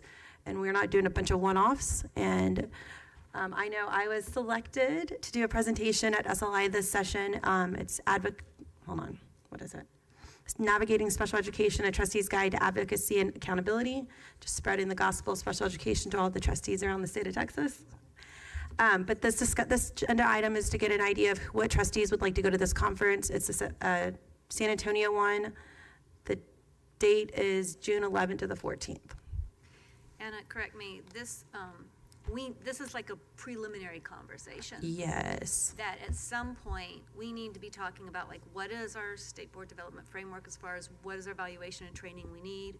What is our theory of action? What do we as a board say we should be focusing on to get the superintendent to focus on to see the improvement in our district? And based on those, we'll talk about what conferences and training we need. But we don't have those things together yet, so those are gonna be upcoming. But we know SLI is coming up this summer. So the question is, as far as, is this training that we want to go to as a board? Because then that lets our district know how to plan, that lets our board members know how to plan, and that's also like really valuable training that is coming up quick. Because this isn't just about the sessions by themselves, it's about, like you said, as a trustee, you put in a session and you're gonna be speaking, right? There are trustees from across the state of Texas who are there sharing information of how things work for them, how they're doing governance, lessons learned, and best practices. And there are 2 SLIs, but this one is in San Antonio. So it's not even that far of a distance where we don't even have to fly to it. We can drive to it. I guess technically could drive to Dallas, but still, you get my point. So there's just so many reasons that I appreciate you bringing this conversation forward. And I think, asking the question is, as a board, how do we want to treat professional development? And I think this is a good opportunity. So I would like to explore going. I would like to go. Okay, awesome. And I'll also say that I also have my ability to get a reduced rate. So yeah, that a part of me presenting in San Antonio, we were able to get 2 free registrations. So we're doing our part to save. But like Trish said, I think we all, when we had our board retreat in December, when we were discussing our board goals, I think we kind of got a glimpse into maybe we need to reset and try to figure out where does this board go? Because when we made those board goals, it was probably at 1 a.m. in 2021, and we were all tired and delirious, and things have changed. But like you said, Trish, this is just a preliminary conversation. I really want to have a deeper conversation in the coming months, because I think it's important. This board needs to reset, and we know that. Everybody can see it. We need to start practicing good governance and really working together as a board, and these conferences and that conversation is going to get us there. So go ahead, Shade. So I'm interested in going to this conference. I've been in the past and I've gotten a lot out of it.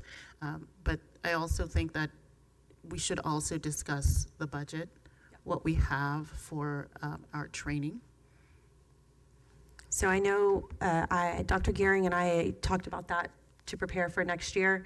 And I know that Pete and him were working together on a budget for us. And that conversation is going to happen when we have the bigger conversation of what do those trainings look like? What is conferences? Because in my mind, it's not so much of here's this conference, here's this conference. It's like, what is that one conference that's going to give the board, the team of 8, the direction that they need? But also on top of that, we don't need to go out of town. We could have our own training here, like we're doing the PLC training here. So I think that conversation, it is coming because they have working on it, because I asked them to keep us under budget. And I think this year, can I say how much we have? I know next year our budget will be $10,000, and that this year was $15,000. And so we are cutting back. And I think that conversation is going to help us, so we don't have one person go into SLI, one go into governance, one go into the big TASBY thing, because that doesn't benefit us as a board, but that's not benefiting our community as well. So that bigger conversation is coming. the one-off conferences, if you want to pay for them on your own, have that professional learning. What you're talking about is as a district. As a district, as a board. We really want to try to make sure that when we're doing conferences, that it's something that is benefiting this board. Yeah, I mean, it's really, I love going and better myself, but it's really more about team building and gaining capacity as board, team of 8. So, Nkosi, Paul, do y'all have any interest in going? Yes, I have an interest and I'm available. Paul? I'd have to look at it a little bit more, because some of the things that TASBY does, I disagree with some of their ideas and tactics, and I know most of the trainings always involve TASBY. It would be nice if it was, I don't know who else does training, but maybe not them, or someone that's maybe more of a neutral. There's been a lot of talk with TASBY and their viewpoints, and some of the viewpoints I don't think are really that obstructive, but some others I just don't agree with. So hard to say I want to go for a training when I know that how they do it is I'm not aligned with. I would rather you go for the training and then come back and tell me what you learned that was good from it, possibly. So a lot of the training is actually, presentations are actually given by trustees. So we learn from other districts. They're also superintendents and senior leadership admin in other districts. So we're really just learning from each other. And I think also, I hear your concerns, Paul. I do. But right now, this is just the conference we have available, and this would be a great opportunity to get continuing education credits because we are required to have those as trustees. But I think for me, it's more than that because you can get those online. We know that. It's really resetting this board for next year's work. And so that's really what I'm trying to get out of it. It's, I love going to these sessions, but let's be honest, I've gone to a couple of them for the last 3 years, but it really is that team bonding, being able to go to a session with Nkosi and getting to know Nkosi better as a board member, getting to know you better as a board member. What are your passions as a trustee? But when we have that bigger conversation for training, I really would appreciate if you came to the table with some of those ideas, what that looks like as far as groups, trainings, what does that look like? And can I echo too that some of it is the choice of the sessions. So there are some sessions that have different people presenting. And so I do think there is that opportunity to pick the session that speaks more to something you think as a board or as a governance works for us.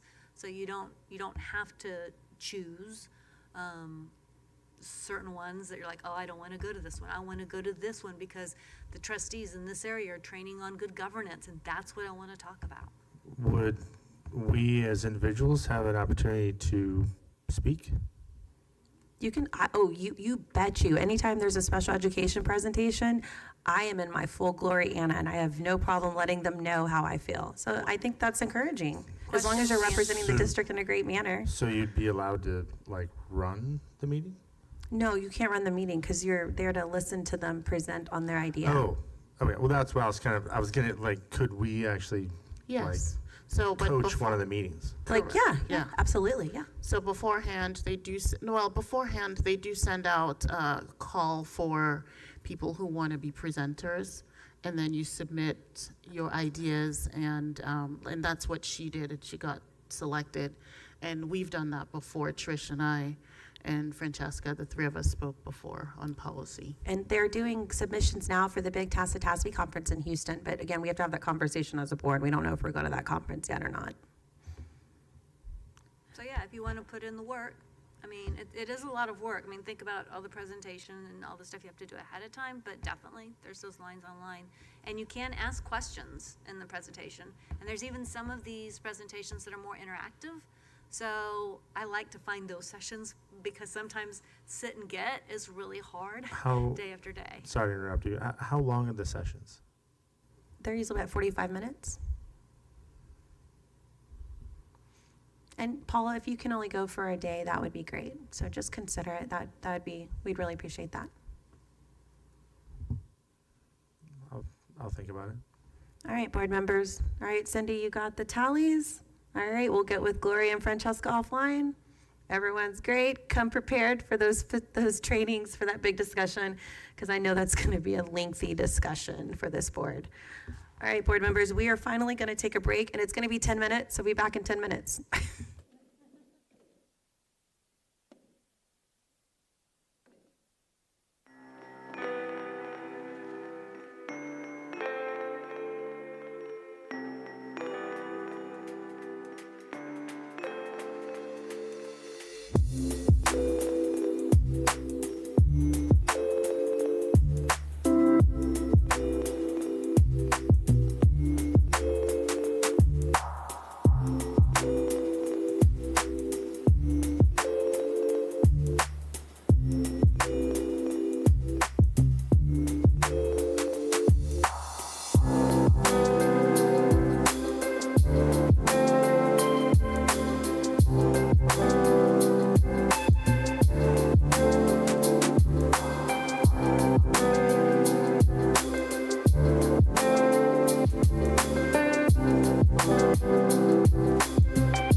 All right, come on, let's get it together. All right, board, we are back now from our long break, and we are going with 7A1, Safe and Innovative Learning Environments Formative Review, and we've got quite the panel tonight. Take it away. Yes, we are excited to be here tonight. Good evening, Madam Vice President, Board of Trustees, and Dr. Gearing. Our team is here to round out the formative reviews with Goal 5, our safe and innovative learning environments. And so we are going to update you on the progress of our efforts aligned to the District Improvement Plan and the 5-year strategic plan, again, around safe and innovative learning environments. So as a reminder, our goal is to provide safe, supportive, inclusive, and innovative environments to inspire each individual learner, so that our students feel valued, inspired to embrace challenges, take risks, advocate for their learning, leverage their strengths as they grow, and contribute to their community. The system responses that we're going to look into tonight talk about the long-range facilities plan, looking into the growing populations for safe, inclusive, and innovative learning environments, flexible structures and strategies to focus on student engagement and meaningful learning experiences for each individual in our system, and then also supporting inclusive and safe spaces for our learners to own their learning and pursue their interests and their passions. The 2 key questions that we will dig into tonight is the degree that our learning environments promote a sense of belonging and ensure each learner feels valued or included, accepted, and safe to be their individual self in our classrooms and our schools, as well as to what degree do we design the physical learning environment, including technology and tools, to promote student and teacher success. So starting with some data here, we have preliminary results from our parent, staff, and parent, secondary, and elementary students in the annual survey that we engage our students in our community in. As you can see here, we are demonstrating a gradual increase over time. These graphs here look at an overall acceptance and belonging dimension score, including students and parents over the last 4 years. And as you can see there, we have increased by 1 or 2%, so staying steady there, as well as a little bit more growth among our secondary students, which is exciting to see. Feeling safe in the classroom as well as feeling safe out of the classroom, again, steady increases there, 1% in some areas, 2%. We're always excited to see that steady growth.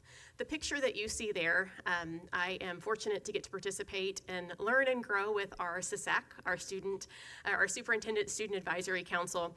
And so we took this data to them, and we let them look at this data. What do you notice? So what? Now what? What does this mean? And it was really exciting to hear from them as they are on our campuses, and this is perceptual feedback from them. And they said, wow, good job, LISD. Like on the chart with smiley faces, they were excited to celebrate the growth that we have and indicating that there's an increase in our safety protocols and transparency within our systems, which are helping students feel safe within our classroom, which in turn helps our parents feel that their students are safe within our facilities as well. An idea or two that our SSAC had here in this area was to clarify the questions that we ask in these areas, like dig into the why a little bit more in the surveys, pose more questions so we can understand, especially in secondary, why is it, while it is growing, why are we only at 66% for secondary in their overall acceptance and belonging dimension score? They were very excited that we are showing growth and they are feeling safe in their classrooms. Here in this data, it looks at elementary, secondary, as well as parent data on student wellness, engagement, and acceptance and belonging. And again, this is annual data that we bring you, trying to show growth and progress in these areas in our classrooms. Again, we are showing gradual increase. I do want to highlight secondary in that bottom left graph there. It's often challenging for us to show growth in secondary when we're looking at wellness, engagement, acceptance, and belonging, and we're celebrating a 3% growth in student emotional well-being in secondary, as well as feeling accepted and valued. The percentages are not where we want them to be, but a 3% increase over a year is something that we are celebrating. Again, our SAC students wanted to make sure that they noted that this is not about our staff not helping them feel accepted and not helping them feel like they belong.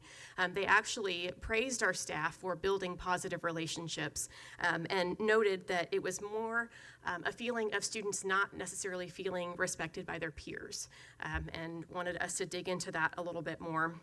And they also wondered if political factors were playing into this rating at all, which I thought was very insightful from our students.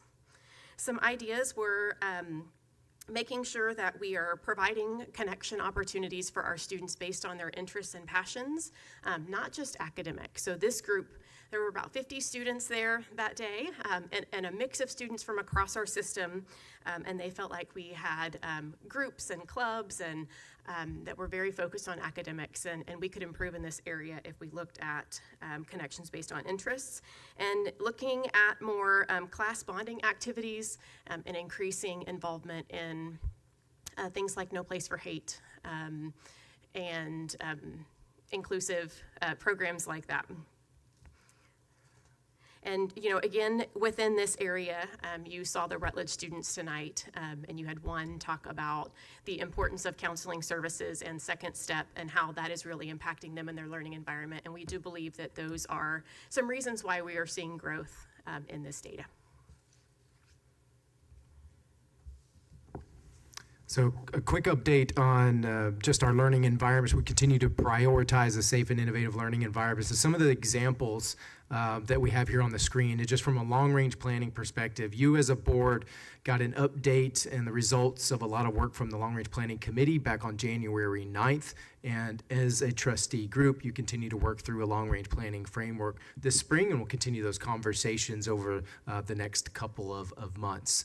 And when it comes to facilities and equipment, I'll highlight the picture on the top right. Our campus modernization projects continue to be underway. Those are multi-year projects in multiple phases. Those are going really well. We've become very engaged with those campuses as we've navigated those. And those are updating our learning spaces directly and also introducing new technologies as well. So those have been very successful to this point. Also, when it comes to new facilities, the Denise Geiger Compass Center and Linda Lippy Instructional Materials Center, that facility is currently under construction, and I would always ask, if you have a chance, go by that building and go by like day by day, because there's so much work going on, not only as a trustee group, but also our community. It's a great example of a positive improvement, even beyond just the early childhood center. It's taken beyond our high schools. And so that's slated to open up 25-26 school year, which is just in a few months. So a lot of work going on there. Very proud of that project and the progress. And then the Early Childhood Center, which we spoke of earlier this evening, that is on track to begin construction this spring with a slated open for the 26-27 school year. And that's from a facility standpoint, but we want to also look at just safety in regards to our campuses and our facilities. The TEA safety requirements, all the requirements have been met. There's a lot of components in there. Very proud of our facilities and our safety team and Shay and her team to getting those projects going. And we have some communication upgrades as well, and we continue to work through those. So that's an update from a facility standpoint. All right, so we're going to talk a little bit about technology now. Let's talk about MLISD. So I've got a couple stories here I'd like to share. Several years ago, we were hearing complaints about our aging and slow student devices. We got a lot of complaints from students, and we had an opportunity to modernize, so we sent out surveys, worked with teachers, campus admin, and asked students to help evaluate different laptops. The results were that staff and student devices were modernized, but the biggest change was putting Chromebooks in grades 6 through 8, so middle school. The 25-26 school year will be the third year since the modernization and complete the middle school transition. Moving from a Windows laptop to a Chromebook sounds boring and uneventful, but it's saving the district $700,000 a year in bond savings at the middle school level. So let's talk a little bit about interactive flat panels. Our training partner that we selected with this project has created a data dashboard, and it's gathering survey information from about 2,800 teachers. So at the beginning of the school year, the pre-training survey showed that 24% of teachers agree or strongly agree that they were comfortable using the panels. And now, fast forward to mid-year, that data shows that about 74% of teachers are comfortable after several training sessions or a customized training session that the trainers would come to their campus. So that's plus, that's positive. Last item, how do we keep students and staff user data safe? One of the ways is our digital resource request process, where newly requested software and applications used by students and staff is vetted. This process requires all vendors to sign the Texas DPA, which helps to ensure that student and staff personal identifiable information is kept safe. We currently have about 900 approved resources, but are working with other departments to reduce that total amount and tighten software purchasing rules. All right. All right, so I'm going to talk about as we move forward. So we'll continue the work around facilities, technology, safe and innovative learning environments. We're going to focus more on student voice. Right now we get climate survey results, we get SESAC, as Kimberly shared, but we want to expand that more into the campus level and get campus level student feedback in advising and giving ideas and things like Kimberly shared tonight. And then also this fall, we worked on attendance with our assistant principal group and saw some positive results there. We're going to include that in Goal 5 in our DIP moving forward. And then now we've engaged on aligning our behavior supports so that we have consistent data that we can use to help provide supports where needed and all of those kind of things. I also have a story if you have time. So I work intimately with Leo. And I go weekly and meet with Mr. Strickland just to check in and all of those things. And so I was there, and one of their counselors stopped me and said, hey, I want to tell you about something we're doing at Leo. And it involves this. She had given lessons to all the classes around culture of kindness.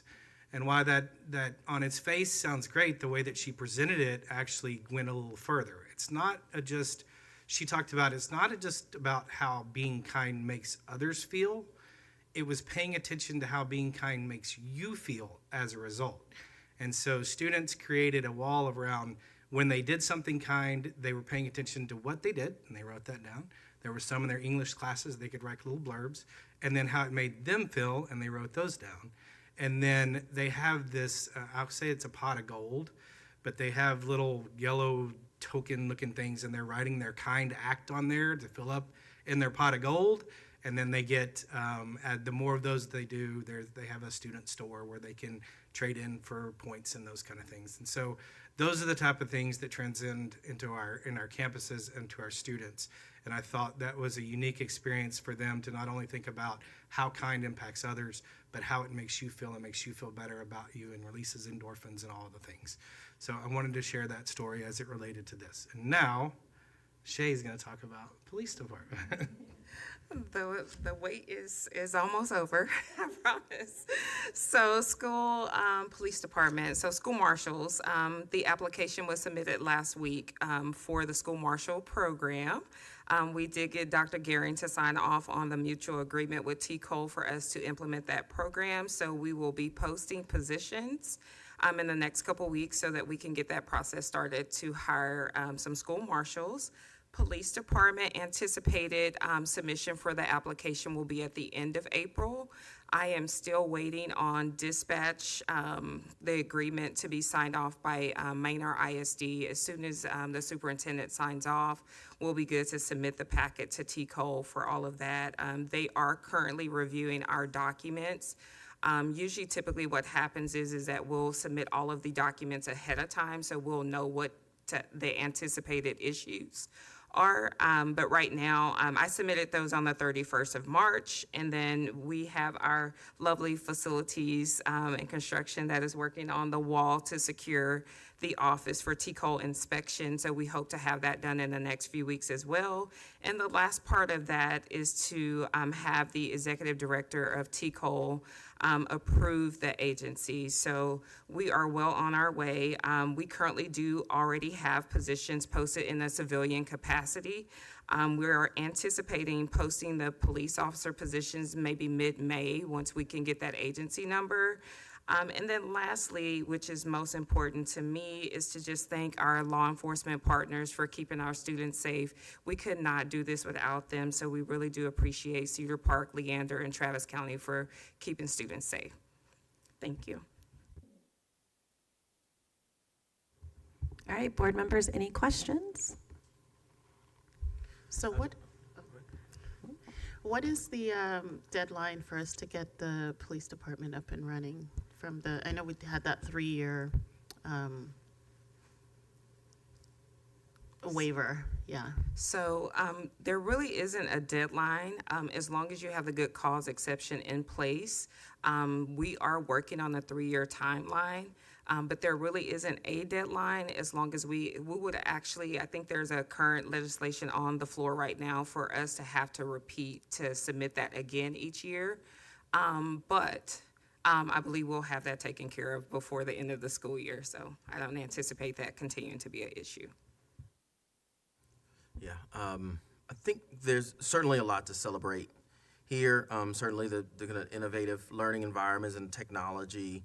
I think the physical space and creating a physical space. I think the physical safety for sure. I think even the growth in the data shown. When I first saw the data, certainly around the acceptance and the overall acceptance and belonging dimension score, in addition to the feeling of being accepted and valued, I moved from being alarmed to then concerned, and right now I'm just a little inquisitive. And so I'd love to dig a little bit into, we have 66% of the students, a third of secondary students that it feels like are not feeling like they belong, valued. And so we'd love to dig a little deeper if there are some layers that we can peel back. Do we know why? I know you mentioned some of the students kind of mentioned that would be a recommendation, and so we may not have that data, but would love some hypothesis around that. Would love to figure out what are we doing to address that. With this data, we just received the numbers for now. We have not dug into any comments or any additional information. Again, Brian and I have also talked about looking at the type of questions and doing some pulse surveys so that we can dig a little bit deeper and find out the why. And so while I don't have that answer right now, we're hopeful to have that answer, taking the students' ideas as well as conversations to ask more explicit questions to get more information, and getting more student voices around this so that we can find out more information. I do know that several of our principals use their principals, student advisory councils, student councils to get student voice and drill into this data campus by campus. And so we're happy to bring some of that to you when we have it. Yeah. Do we have any data from previous years that or any hypothesis? Because it was low over the past couple of years. Do we have any insights from previous data that or even a hypothesis? So we definitely can provide that. So we put out a pulse survey late last year that just didn't get a lot of response rate like we were hoping, so we didn't feel like the data was really a valid touch point. We've talked about the climate survey and going beyond that. That's the student voice edition that we're planning for next year. Like Kimberly said, getting into the principal, getting into student or campus-based student groups and getting feedback so we can peel into some of those layers. We can focus on secondary. But in the climate survey, we do get additional feedback. So we can definitely come back with some generalities around ideas and then focus on how we can attack those moving forward to figure out what's the underlying root. Okay. Yeah, I would love to see the data middle school, high school, just to see if that makes a difference as well.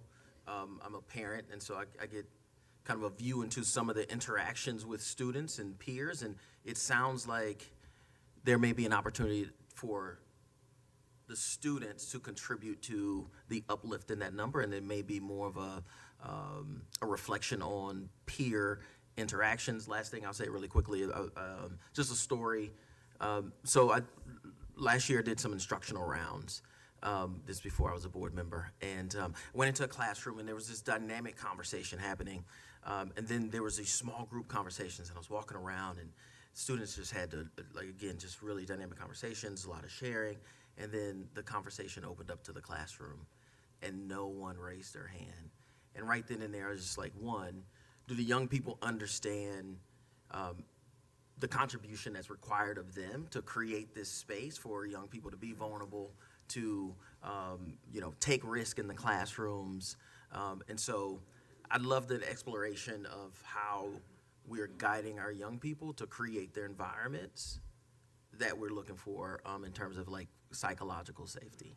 So looking forward to that We conversation. can definitely do that. Something that the SSAC did share in regards to these questions is when you're talking about physical well-being and emotional well-being, that means something different to everybody. What makes me feel safe emotionally and what makes me feel safe physically it could be very different than Jeremy's. And so that's where their recommendation came from, of digging deeper and not leaving these questions as vague as they are. Is there something that we can do to dig in to understand why they're not feeling safe in some of these areas, because these do mean something different to everybody. So I really appreciate the presentation on safe and innovative learning environments because it impacts so much. I'm sorry, Paul, your light was on. Well, just to touch on what he was saying is that do we do assemblies for the kids where we talk about I don't know, just I'm trying to phrase it right, their safety in their general environments. Do we do any training in assemblies? I mean, do we do that already? Yes, sir. At the beginning of each school year, there are campus and grade level trainings and information around bullying awareness, harassment, dating violence, a whole myriad of things, how to report, how to get support, all of those things. Some campuses do it again in January and the spring, just depending on kind of their campus culture and those kind of things that they're seeing. So we do that every year for every kid, yes. So every school does something like that? Correct. Okay. And many campuses do something in addition. So those are required training opportunities.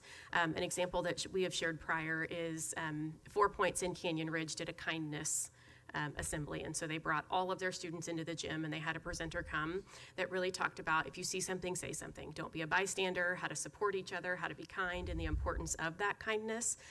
As well as in elementary, they have the second step curriculum that they use to help teach some of these skills and acceptance and belonging and safety. And so as campuses see the need, students are expressing that need, or leadership sees that, every campus has the autonomy to bring in the training and the learning experiences that they need to for their students. Also, Paul, I just kind of want to also piggyback what they're saying is a lot of our campuses, especially our PTAs, have brought in a program called, Hey Dude, Nice Shoes. And it kind of piggies into what y'all were saying earlier is we do have these group of middle school students and campuses that are doing No Place for Hate right now. And when we talk about creating safe environments, that was student-led, and I got to go to their day of No Place for Hate where they're asking for us to listen to them.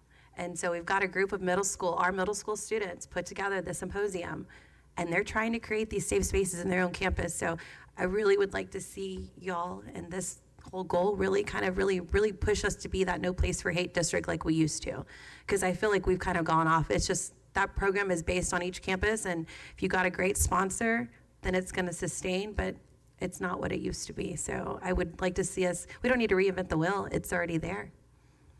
So. And in addition to that, we have some campuses that have really latched onto the Unified Champions.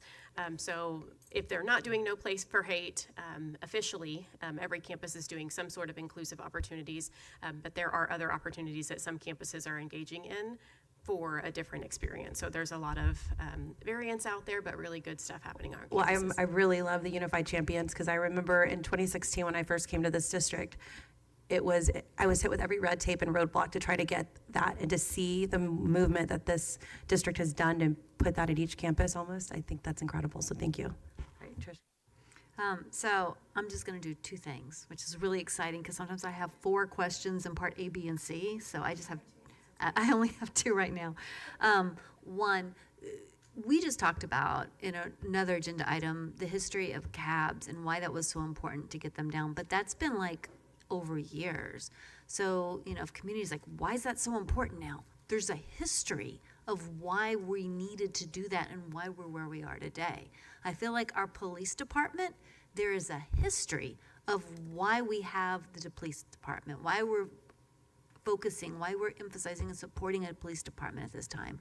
We adopted a resolution, we went through conversations, and sometimes I'll go through like board book to try to go find all those, but that's a lot of work sometimes when you're trying to answer questions quickly. I would love it if we just had something for our community so they understand a bit about our history of why the police department, why now, why here. And really the thoughtful, intentional discussion we went into on creating these safe and innovative learning environments. Because it wasn't, of course, safety, very important, paramount, the utmost. It's in conjunction with also creating that place for a learning environment. Those went hand in hand in those discussions. And so I would just love to see if we could do something out there for our community, because sometimes there's all these questions of why didn't you do this program or this program? There's some very intentional discussions over the last few years I'd love to get our community updated on. And then my only other point is on safe and innovative environments. I'm so thankful for this point and for the information that y'all bringing forward.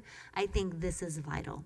This is vital because this is about our kids wanting to be engaged, our kids wanting to be here on campuses. And when we talk about trying to go get the rest of our community that isn't here in our campuses, like our homeschool students, this item, I think, really helps us show how we're making that an environment of where people want to be at.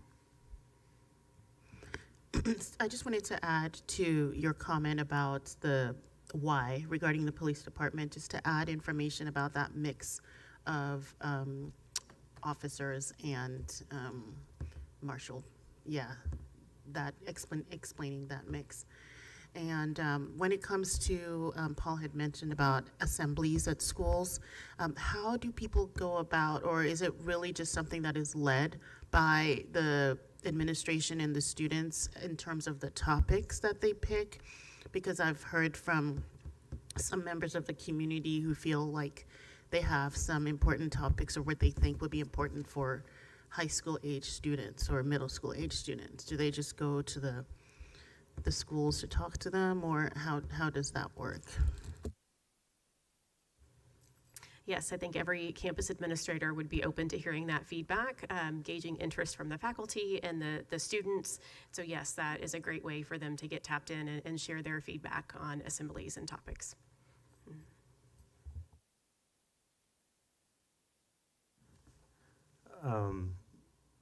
Speaking of the community, I've done some number figuring, and Trish had talked about there's a number of the community that doesn't go to the district.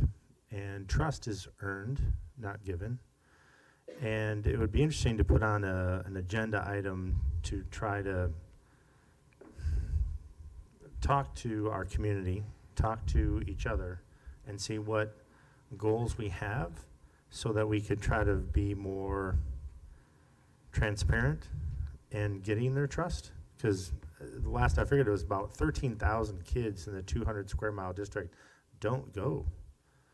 And some of our budgetary concerns, wow, just a few thousand of those kids would do wonders for our budget. But I don't want them just to solve our budget. I want them because they want to be here, because they feel safe and innovative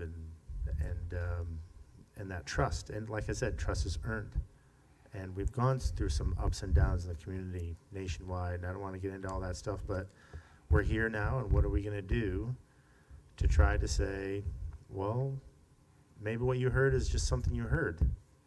This is what we're doing. I mean, what you told me about assemblies, I mean, to be very frank and honest with you, one of the first times I was asked not to come by the schools was because I was coming to the district office and I wanted to ask some questions. And one of the things I wanted to bring up was to do assemblies, to talk about the kids, about assault and awareness and things like that. And the gentleman met me in the parking lot for the district, and he told me not to show up anymore, otherwise he was giving me a citation for trespassing. And that was 4 years ago. And so here I am now, hearing what you're saying, and that's very encouraging. And so it'd be great to hear more encouraging things for other people that have heard things, but what are they really experiencing? What are really out there? Fact from fiction. And like I said, it does take time. Trust is earned, not given. And so it'd be great to put something on the agenda where we could do that. So I think Paul and I had this conversation earlier, and we've talked about it in the board meeting, right? We know our enrollment is decreased, and we've had this conversation with long-range planning in regards to where the students, right? And I can speak from my experience as a parent who has pulled her kid out of a public school and has gone to a charter school, has gone to a private school, and I left because my kid didn't have a safe and innovative environment. And so I think correct me if I'm wrong, Paul, we'd like to have an agenda item, and it's basically talking about those students. Where are those extra students that are not in LISD? And we know Round Rock ISD does this like outreach service, right? In regards to, this person didn't show up. What is that? Can we have an agenda item that looks like that? And I know we've talked about it. Sorry, Christine, it's gonna be a communications thing, I know. But I get what Paul is saying though, because I've experienced that as a parent. I left public school because my kid wasn't feeling safe and innovative in an innovative environment. And so I think there is something to that. We need to figure out why are these parents choosing to leave to charter schools? Because they're here, they're coming, and we know vouchers are coming. And so I feel like we need to get ahead of this curve now rather than 2 to 3 years later when we really are bleeding students like some of these other ISDs. And so, Paul, I'll second your agenda item if you're okay with that, and we'll get with Dr. Gearing when we have that on the next agenda. I just want to say the thoughts of like talking to our community and hearing what are they hearing and what we can do. So I look forward to the discussions. I would thank you for doing that, because I would really love to delve into this, because some of the things that people don't know about the community, and we are 30 minutes from the Capitol, right? And you go down there, and I was talking to Trish, and you can hear things, and you hear rumors, and you want to try to fact from fiction, but there are some real interesting things, like with the charter schools. People that have financial interest in those have complete anonymity.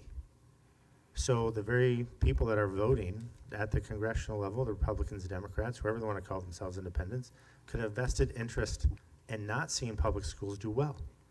And I don't like that. We have independent for a reason. When you go into a charter program, the State Board of Education has a very closer,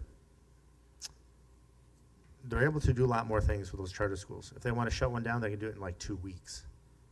Independent school, there's a lot more filing, paperwork, a lot more looking into investigation. So I don't want to give away our independence, and we're very worried about that. And you get into a mindset of why people do things and buy things. They do it on a feeling more than anything.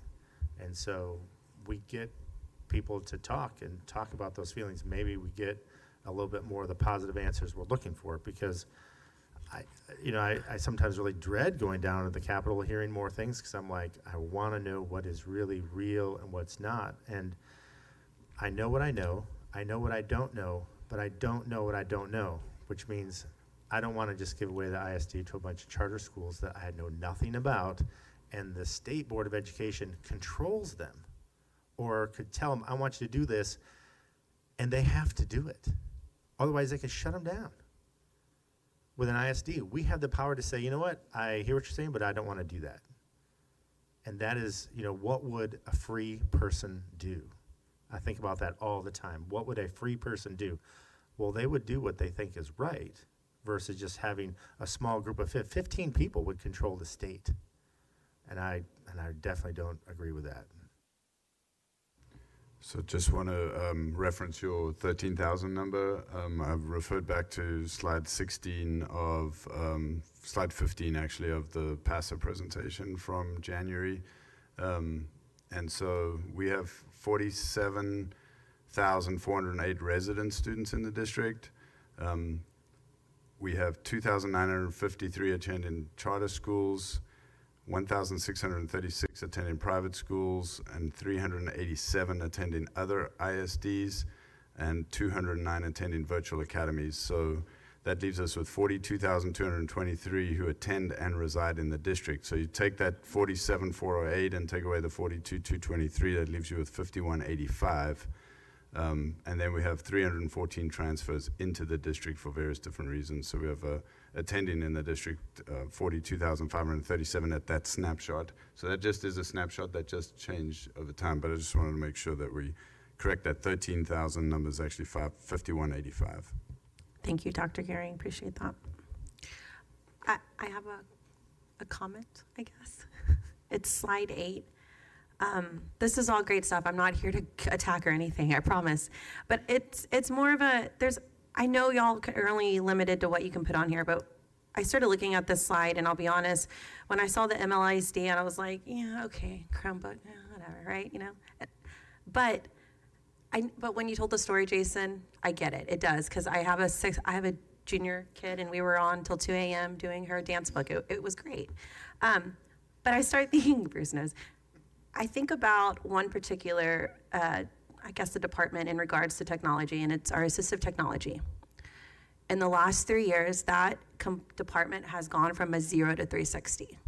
And I think the amount of access that our students are getting is just, it's incredible. And I feel like that's a huge win, because I think the bigger piece of that is not only just the accessibility that our students with disabilities are getting, but it's not like our other students in our classes, in our gen ed classes, that assistive technology device is just another device that a student's learning on. It's not a stigma. It is not this, this child's over here talking on a computer. It's just what y'all have done in that department, and I know Kimberly helped, and I know Paige has helped, is just tremendous. And I just can't thank y'all enough for giving the access and resources and educating the community on what's available.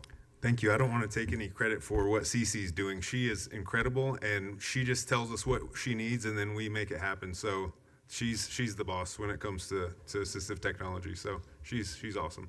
Well, I appreciate it. When I think about safe and innovative learning environment, that right there is it. My child was nonverbal for the first 4 years of his life, and to be able, I've seen the side of where we had to fight for a device, and then I came in on the back end to where it's like, oh, here's something that's going to help improve your child and their learning environment. And I just, as a parent, it is just, I'm telling you right now, it's wonder. So thank you for supporting her, and thank you, Cece.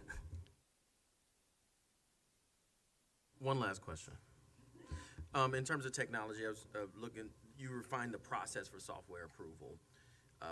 Have you been able to find opportunities where maybe you're receiving several requests from siloed sources, and then maybe you make suggestions on certain packages that may save us money, or doing it at an enterprise level or something of that nature? Yeah, so we're looking into that right now, and working close with Chris Clark on that process. So we've identified all of the software and have it on a giant spreadsheet. And so, the curriculum side is, there's a lot of, let's say we'll use math, for example, total math applications across the district. I don't know an exact number, but I want to say it's like 175, something like that. And so we know there's a lot of those that are similar, but in the past, the process has been a little looser, right, than it maybe could be. So we're working on some processes to tighten that up a little bit. And so Chris is, helping, run that show. So we're going to meet and try to tighten that down. Just, is it a cost savings? It might be a cost savings. It might be easier for a math teacher to be able to select from X amount versus, all of them that are out there. But we try to categorize them all and try to push them all through just to promote innovative, thoughts on different campuses and things like that. So, I don't know. It's a work in progress. We're doing that work right now. Perfect. So. Okay, I have one more thing, I promise. I had to do this. So it's slide 9, and it's for the upcoming year, 25-26. I know I've been working with Brian and with Kimberly and with Dr. Gehring.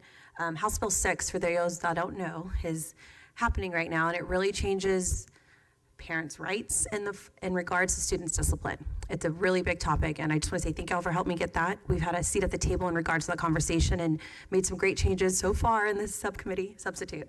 But what what I'm excited to see about this is I want to see more of this alignment with attendance and discipline incident data. We really got into that data at our board retreat, and I feel like we were in it and then it was taken away from us. So I want to see, and by that I mean it was just time was done. I want to start seeing more of those workshops, because what we're doing here in Leander ISD in regards to that data is something powerful. Other districts are not doing that, and I love that we're hitting on that data in ways that many aren't, and I think it's only going to improve the student experience. So I will be asking some more agenda items on this, and it's not to get you in a gotcha, but it's really how can we improve our systems that we have, because we know they can be done. And so I just want to say thank you all for really helping us get that seat at the table on the data, and we're going to be asking a lot more about it. All right, board members, any other questions? All right, y'all are all done. Thank y'all so much. Where are we at? Okay. All right, board members, we are now going to 7C2, consider approval of guaranteed maximum price, GMP number 1 for the Early Childhood Center project. Jeremy, you are up again. I'm You're just popular sliding tonight. over one chair so I can reach the button. So, Madam Vice President, members of the board, Dr. Gearing, come to you again regarding the GMP Guaranteed Maximum Price number 1 for the Early Childhood Center project. Administration is recommending approval of this GMP number 1 for $47,762,700. Again, this is pretty critical because this project needs to start on time, and we're about a month away from kickoff. And so I'll take any questions, any discussion around this item. I move that the board approve the guaranteed maximum price, number 1, of $47,762,700 for the Early Childhood Center project as presented. Second. I have a motion from Sade, a second from Nkosi. Any discussion, board members? No discussion. All those in favor, please raise your hand. 5 ayes. Motion passes. Thanks, Jeremy. Thank you. All right, board members, we're now at 7C3. Consider withdrawal of the application for a permit with the U.S. Department of Fish and Wildlife related to the Vandergrift Emergency Access Road.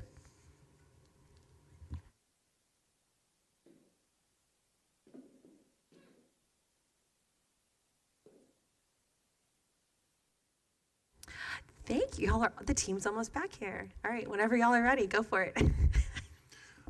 All right, thank you, Madam President. Thank you, board. Hopefully this will be brief.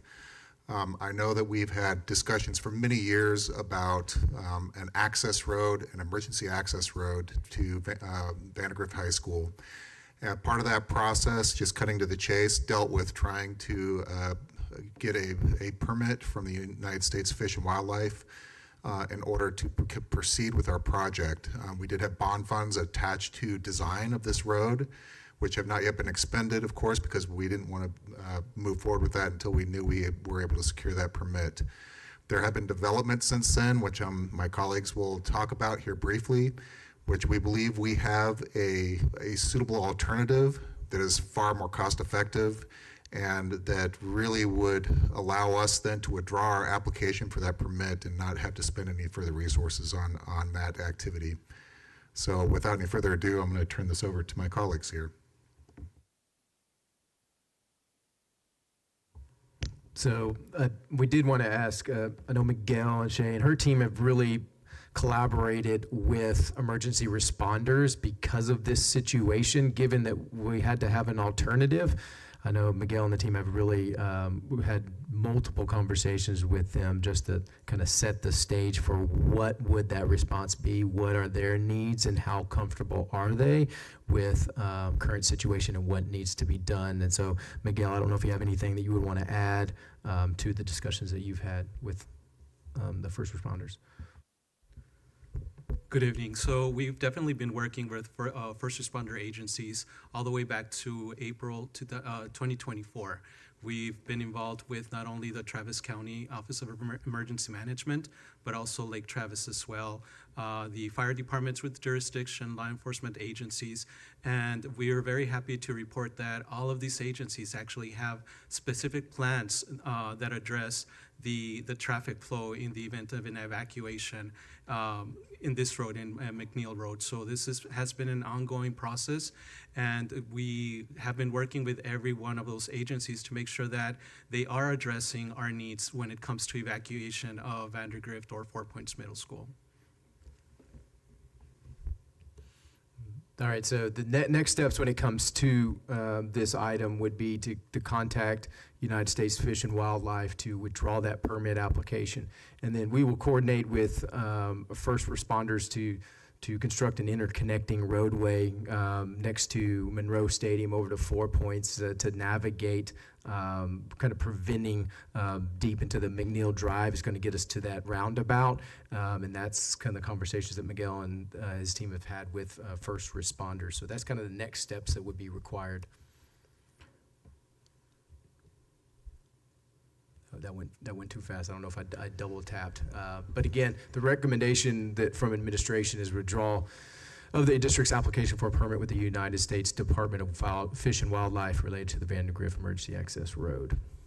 So the only other thing I would add to this is just a reminder to the board that all along this discussion has been about emergency access. This has nothing to do with creating additional traffic flows in and out of that. And so I just want to remind the community of that that's what this discussion has been about all along. And that this alternative means of emergency access, we believe meets that need, and again, in a much more cost-effective manner. Sean, there's a whole lot of discussion that I feel is maybe not necessarily as evident in the presentation. So if I can start you at slide 3. I just want to walk back through those and make sure we're really clear. Because this conversation started before 2017 bond, right? So we were asking and we were trying to work through getting this emergency access road. And I think there was some question. I think the community was also talking about just getting better access to the campus. I think those conversations might have gotten muddled. I actually remember before I got on the board, I was under the impression that this was about better transportation, getting in and out of the high school.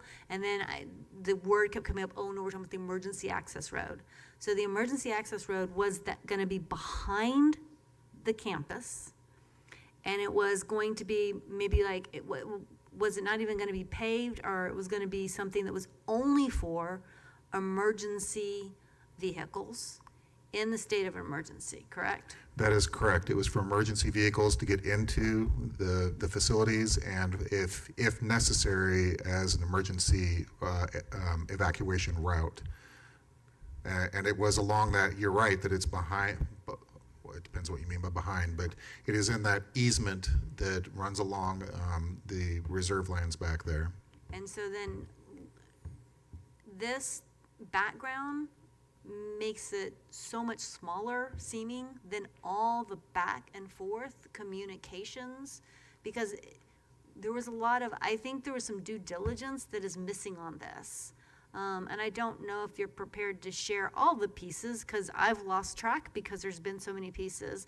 But I mean, there were legal things happening. We were moving forward, and then there was like 2 steps back and moving forward. Can you kind of at least add some details on that? Because this makes it look like there was a bond, we had a discussion, it didn't work. And if I was a parent of the community member, I'd be like, thank you, LISD, what the what? So can you please explain kind of what's happened here? I can give you the capsule summary and you're right, it was a step forward, 2 steps back constantly over a 10-year period. We did not have possession or access to that area. It is an easement that's owned by the city of Austin. And they have an existing permit with U.S. Fish and Wildlife that gave them that easement through that preservation area. It seemed the logical place, since there's already a utility easement, for an emergency access road to be put in. And so the district then pursued obtaining a permit. And we went through many iterations of that process. And at one point, one thing that was holding it up was the ability to get environmental studies done, because there was a lizard or a... We had two birds and 1 lizard. Okay. Or yeah, salamander and 2 birds. There were multiple animals, and one of them actually got delisted from the Endangered Species Act, and we thought, oh, okay, well, this might make it easier. And then another one came onto the list. So that was part of the problem. We also had ongoing issues, and we had some litigation with U.S. Fish and Wildlife because they were refusing to process our permit. And that's actually where we're at now. Our permit is stalled out there because they said that we would first have to have a property interest in that easement. And the city of Austin was not interested in negotiating or providing that. And so that was a dead end for us as a district. And so that left us with the only other option, which is to seek a condemnation of that property, which I won't get into all the details of that, but that's some interesting and complex litigation because it's one public entity condemning against another public entity. And ultimately, because that is where we ended up after our litigation with the U.S. Fish and Wildlife, and that was our choice, the cost of going forward and the uncertainty were higher than I think anybody was comfortable with, because we could go through that condemnation proceeding, we could lose, and we've spent all that money on that proceeding. We could go through that condemnation proceeding and we get access to the property, and we could still not get, and then Fish and Wildlife would finally process that application, but they could still say no. And then what do we do? Because either then you're dead in your tracks and you spend a lot of money on a condemnation proceeding, or you're going to spend even more money on litigation trying to appeal Fish and Wildlife's decision on their application. Okay, so then we move into slide 4, which is like, all right, so since the road was going to be about emergency access, and it has been just round and round not occurring, you reached out to our first responders to say, really, we're talking about emergency access. What is the emergency access y'all need? And I'm sure the conversations might have happened in some stage or form before, but I don't think they had happened recently, and there's been a lot of changes and developments. And so the conversation you had then, when you asked the emergency responders, do we need that access road? What did our EMS, our fire department, our police tell us as far as that emergency access road that was in the back, the easement that we were trying to get? So we actually did just recently have another meeting within the last 3 weeks. I think it was 3 weeks. There was about 15 individuals on the call. Everything that we have on the slide is true. We have access whenever we need it if there's an emergency. So there's not we can't have the access. If there's an emergency, they're going to make the priority for us to have that access. So they've already created their plans. They train specifically on how to actually get a large number of folks in and out. So there is a lot of preparation that has been going on behind the scenes while we're probably like going back and forth on our end thinking that nothing has been going on. But they reassured us that they do have plans to help us in the event of an emergency. And all of the entities that are listed there, we actually did reach out to confirm that they would actually allow the access. And so we actually had discussions on other areas too. Could we put, instead of the easement, could we go over here? Or could we, and there was a lot of discussion on that. Can you kind of catch us up to date on, are y'all?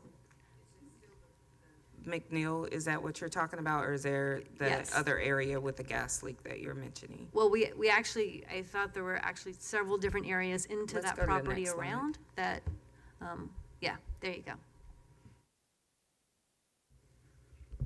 So in meeting with the first responder agencies, we did have a lot of conversations and collaboration. And these are two of the options that came out of those meetings, the interconnecting pathways or driveways. The first one would be between Vandergrift and 4 Points, which again, this was in collaboration, a project that came up. All first responder agencies feel that that would actually be very beneficial to them during an emergency because they would be able to use either school for staging as well, not only for access and to help traffic flow, but also as staging areas if there were to be an emergency in either of those schools. Now, the other option, which is the interconnecting driveway from 4 Points to the apartment complex. We also had a discussion with first responders. However, they do not feel that that would be a viable option, given that the size and the weight of the vehicles for them to go and maneuver through the apartment complex would be a lot more complicated versus just going through 4 Points and then on to McNeil Road. So that is one of the options that we are looking at as far as connecting, having an interconnecting pathway between Vandergrift over to 4 Points. And the bond funds, because we talked about the bond that started continued some of this process. The bond funds were just for the design of the road. Last time I checked with Jimmy, it was the amount to actually construct the road was also, the way it was presented was that would need to be in another bond to get approval to actually construct the road. So with this that we're talking about, are we talking about then the need for another bond to make this happen, or is there a way to make this happen? So within the allocation within the bond, that would cover this project. Yeah, the original bond was developed for the design and some mitigation as well, depending on where we could get with the permitting process. But that money could be reallocated to complete these projects. And then my last question, sorry, I know I have a lot, but it's a lot to process and walk through. Some of us who've been there during a homecoming game and sat in that parking lot waiting to get out, there's still a lot of traffic. What happened in this process? Does traffic still get addressed in this? Does this make it better, the interconnecting driveway, which I think the answer, the interconnecting driveway doesn't, but there's been, I think, some extra, eyes on the situation to try to do the roundabout to help traffic move. Can you help me understand kind of where you landed there? So the conversation 3 weeks ago included that part of the conversation, and from my understanding, the property has changed hands. And so I believe it went from Travis County to Austin now. And so that is being worked on. So they're working on improving the roads in that area. So that is an ongoing project. So there is some improvements coming. It's just going to take them a little bit of time because there has been some change of property. Great. And can we get just an update, since you did have these conversations so fresh, because I don't know if we have this latest one, an update in a Friday memo? Okay. Thank you. And just to clarify, the bond funds that are in this line item, those would go to Bond Oversight Committee for reallocation into the different project now to fix this part, and there's likely to be bond funds left over that then Bond Oversight Committee again would reallocate if necessary to savings. Correct. All right, board members, this is an action item, so I need a motion if there's no other discussion.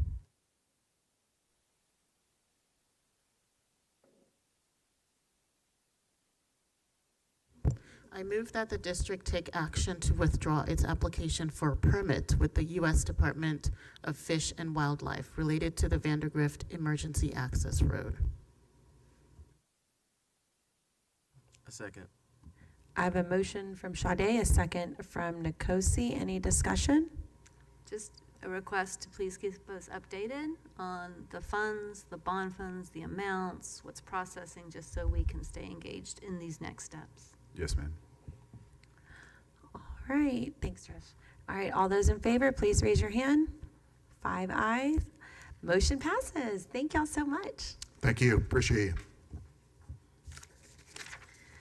All right, board members, we are now at 7C5. Consider approval of a resolution changing the committed fund balance in the amount of $32 million to assigned fund balance. Dr. Pete Pape, you're up. Whenever you're ready, take it.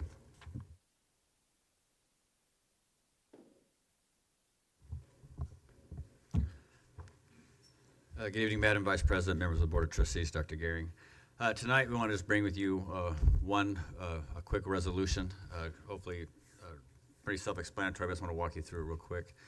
If you recall, on June 15th, 2023, we came to the board and we changed, we committed some fund balance And we, $2 million for some capital expenditures, equipment, $20 million for construction, and $10 million for the self-funded healthcare plan.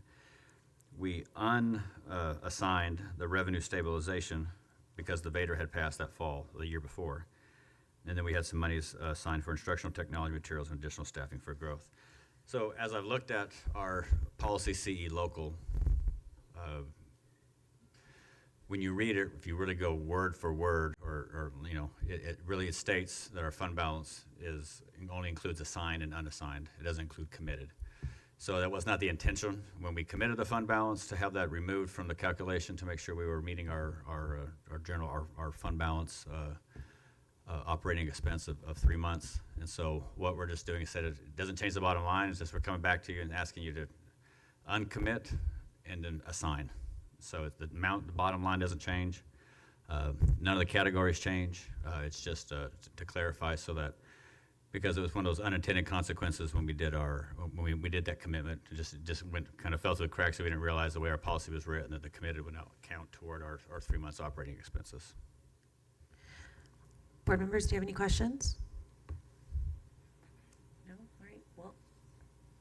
Well, I need a motion. Well, no, I had a quick question. good. So, like, what you said is you're just putting practice in line with what the policy says. And Yeah, we just didn't realize the policy says to determine your 3 months operating expense, it's your assigned and unassigned fund balance. We all think we just assumed it was committed, assigned, and unassigned fund balance. And so when we did that, when I saw that and we kind of read, and I was like, wait a minute. And I went back and checked. And so we're just coming back saying instead of committing it, we're going to assign it. We're still reserving it. It's just a different category. So you've changed the label, the process. The funds are not Yeah, nothing's changing, moving. no We're amounts not changing. accessing, we're changing the categories in which it is looked at so that it meets policy that's, Yeah, so it will be included in our 3 months operating expenses. all right. And then I move the Board of Trustees approve the resolution committee and assign fund balance during the committed fund balance of $32 million to assigned as presented.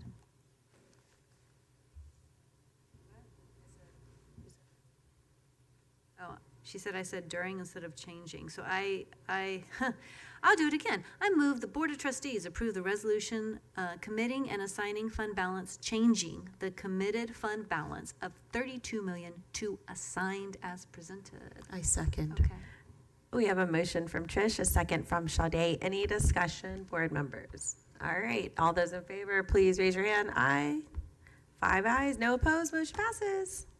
All right, Pete, take it away for the last agenda item. Our last agenda item is our basic monthly reports. We have the monthly bond status report, monthly financial report, monthly investment report, and monthly tax collection report. I don't have anything out of the ordinary on these reports. I'm happy to answer any questions if the board has any. Any question, board members? If not, you know where Pete is. Thanks, Pete. Thank you. Have a good night. It is 9:09 p.m. and the board will now go into closed session for the purposes permitted by Texas Government Codes 551-071, consultation with attorney regarding pending or contemplated litigation or attorney-client privilege matter. Texas Government Code 551-074, personal deliberation regarding resignations, terminations, employment, reassignments, duties, and evaluation of personnel public officers. Texas Government Code 551-0821, deliberation regarding matters whereby personal identifiable information regarding one or more students will be disclosed. And Texas Government Code 551-074, personnel, consideration of term probationary non-chapter 21 employment contract renewals for administrators and other professional educators. No action will be taken in closed session. Any action related to closed session agenda items will be taken when the board returns to open session.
is 9:41 p.m. and the board is returning to open session. Board members, do you have any motions related to closed session agenda items?